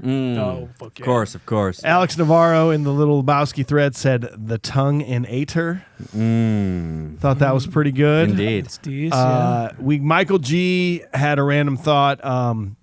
He said lovable face. He wanted to say Ginger. We didn't talk about Ginger too much. yeah. Old Ginger. But he's right. She's a ride or die who threatens to break a guy's kneecaps for you. Like Ginger, and she's making sandwiches after coitus. She just loved music, man. Ginger was fucking All right, great. so let me ask you real fast. Who's cooler, Ginger or Buttnick? Ginger. I'd probably hang out with Ginger. You hang out with Yeah. Ginger? Ginger's cool. Okay. Ginger's cool. All right, Yeah, sounds Ginger's good. pretty cool. She's pretty dope. Do we got any props here, Can't boys dance and for girls? shit, but you know. I got a prop. Here's a prop. The gargoyle glasses that the T-800 wears. They probably capitalized on that, didn't they? I was going to look them up. I'm going to after this. Can't wait to see. Anybody want to send Sean a pair of gargoyle glasses? sunglasses? I just like that they're called gargoyles, and like apparently Dirty Harry has them too. So Oh, really? fuck yeah. Good prop. I obviously want the burnt Sarah Connor photo. I was okay. There Sorry. you go. That's why I Well, had to then jump in. I want the Sarah Connor photo that's not burnt. Okay. How about that? Wow. Oh, got him. Idiot. Movie about time travel. Alex Navarro did say in the Little Lebowski, he said he wants the TV with the fire in it, Nice. saying, now that's Nice. HD. Just throwing it out there. If you want to learn more about that, go to patreon.com/confusedbreakfast. Join in the conversation. We love talking about you on air. So, yeah. friends, we have dissected the Terminator with a modern eye. Time to give it a modern day rating. AJ, what do you got to say about this one? It's I think it's great. I do think it's a great movie, and obviously it spawned what was one of the what I think is the highest rating action movie that I probably had to date. So, but again, I don't think it's as good as T2. T2 became like the masterpiece, right? But again, this walked, so that one could run, right? And it created so many, and there's so many parallels between the two that, I just don't think you can't be upset with this movie. The only thing that you can be upset with maybe is, I don't know. I think that sometimes the story does maybe drag a little bit, and they could have given us a little bit more context around, I wish they wouldn't have omitted like Traxler's storyline. I think that would have been actually really valuable. But they did such a great job of just like letting this movie wrap up and not let it be. So, man, that's a hard one. I guess I'll just say this. Great movie. And if anybody who hasn't seen the Terminator movies is going to watch them, and you have the luxury of being able to watch this one first, then you need to do it that way. Yeah. And so that being said, I'll go ahead and I will give this movie, I'm going to give it a 7. Man. Yeah, I'm going to go ahead and I'm going to give it a 7.95. Do you like how whenever you listen back to our episodes, like how it always comes off with AJ going, I'm going to give it a 7.95. I just like, it's always, for the audience out there, there's usually about 30 seconds of AJ just trying to figure out the exact number. It's extensive. and a half. 9.5. Yeah. 7.95 and a half. Yeah. Well, I only do 2 digits, so. 3/4. Well, okay, fine. That's a little inside baseball for everybody out there. Sean, what about you, man? Couldn't agree more. I think that the fact that this just came out of pretty much just like a fever dream, just naturally from a gift the film gods gave James Cameron to basically create his entire career. This whole plot and story is so much fun to even just think about. And the way they executed this movie, I think, is the way that movies should be made today, to be honest, if you're going to do something like this. The practical effects and everything. I think the performances are amazing. The direction's awesome. Cinematography is great. The music is iconic. But yeah, Terminator 2 is my top 5 favorite movies of all time. It's definitely not as good as that, in my opinion, but I'm going to go ahead and give this movie an 8.6. I think it's fantastic. 8.6 for Shauner. I'm right in the middle of both you guys. Like, I couldn't agree more with anything you've said. It's so great. It's such a great movie, but it's not T2. But the importance of it to make sure that we got to T2 is so amazing and so huge. I really enjoyed the rewatch. I'm going to give it an 8.1. Nice. We got to go to Michael Guiliano. He says, okay, well, now that I'm positive I've seen the correct movie, let's get into it. Having already seen T2, I felt like I wasn't going into this truly blind. How many countless times have we all heard, "Come with me and you want to live," or "I'll be back," and not even questioned how we knew it? This movie permeated every aspect of pop culture for a solid 40 years, and it doesn't look like it's showing down that much. James Cameron definitely wasn't the first person to come up with the futuristic killer robots idea, but he definitely had a hand in perfecting it. The movie has a pretty straightforward plot. The pacing's pretty good. The acting is great. Hamilton straddles the line between action hero and final girl wonderfully. Nice. Maybe it's because I'm watching this during spooky season, but I also can't help but think that this is a pretty great horror movie. During the scenes where Arnold is slowly and methodically walking towards Sarah, it really feels like Michael Myers stalking Laurie Strode, and the score is even reminiscent of that same staccato piano piece that Carpenter throws into the end of the movie. And that last jump scare before the hydraulic press, not to mention the pure body horror that is Arnold popping out his own eyeball, no matter how bad you think the mass prosthetics look in high definition. Overall, this was definitely a launching pad for an entire genre of new movies, the beginning of a new franchise, and the film that guaranteed Schwarzenegger's spot in the limelight for decades to come. I might like T2 a little more, but maybe we'll have to wait for that episode to find out for sure. But this is still a solid sci-fi entry. Also, I know Harlan Ellison only gets a shout-out credit because he claims Cameron stole the idea from one of his stories, which is unfortunate, but anyone out there who's a fan of sci-fi should track down some of his stuff. It's always bizarre and worth reading. Modern day rating, 8.75. Nice. So, friends, as a group, we are an 8.35. And we're going to see where that's going to take us on our overall list because we keep track of everything we've done. Overall, 8.35 is going to slide this all alone into the 28th spot.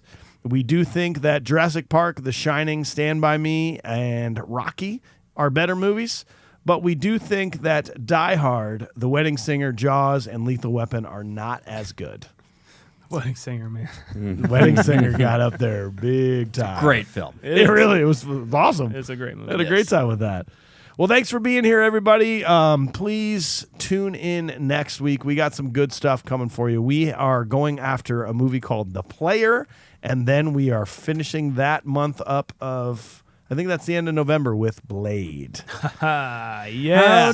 How'd you do it, Sean? How'd you do it? How Get do you whatever do you it? want, Sean. Wow. That's a Patreon vote, so that's It's almost like connect and know our audience pretty well and maybe know what they could pick. And if you are new to the podcast, go back this time last year for a thriller, a horror thriller, St. Elmo's Fire. It was a pretty damn good episode, actually, whether you like the movie or not. Terrifying what society has become. St. Elmo's Fire. That was actually the prequel to how Freddy Krueger got burned. Yep. So, guys, thank you. St. Elmo's Fire is Judgment Day. Is Judgment Day. Thank you, Sean. Guys, thank you for joining us and tuning in, as they say. Did you tune in on YouTube? Because you should. You should hang out with us on YouTube. You should come on in and leave us a little comment. Leave us a review, 5 stars if you can, on your podcast platform that you're listening on. Check us out on social media, Confused Breakfast, at Confused Breakfast. Just search for Confused Breakfast anywhere on the social medias, guys and gals. ConfusedBreakfast.com as well. You can see the merch that we have there. We have shirts. Popcorn. We got some stickers. We got some koozies. just put some stuff up that you like, and then we might have some new stuff soon. I can't even say anymore. New stuff. ConfusedBreakfast.com as well to see the ratings of the movies that we have. You can see AJ's ratings, you can see my ratings, you can see Mike's ratings, you can see the show's ratings overall, including our executive producers and stuff like that. I love you. Goodbye. We are produced by Upload Media Group in Cedar Rapids, Iowa. Learn more at uploadmediagroup.com. We got Brian on the controls today. Brian! Learn more about our network, Cloud 10, at cloud10.fm. That's it for us. Good night. Bye. We'll be back. We will be back. That's a good one right there. Yeah. Can't believe you didn't think of that.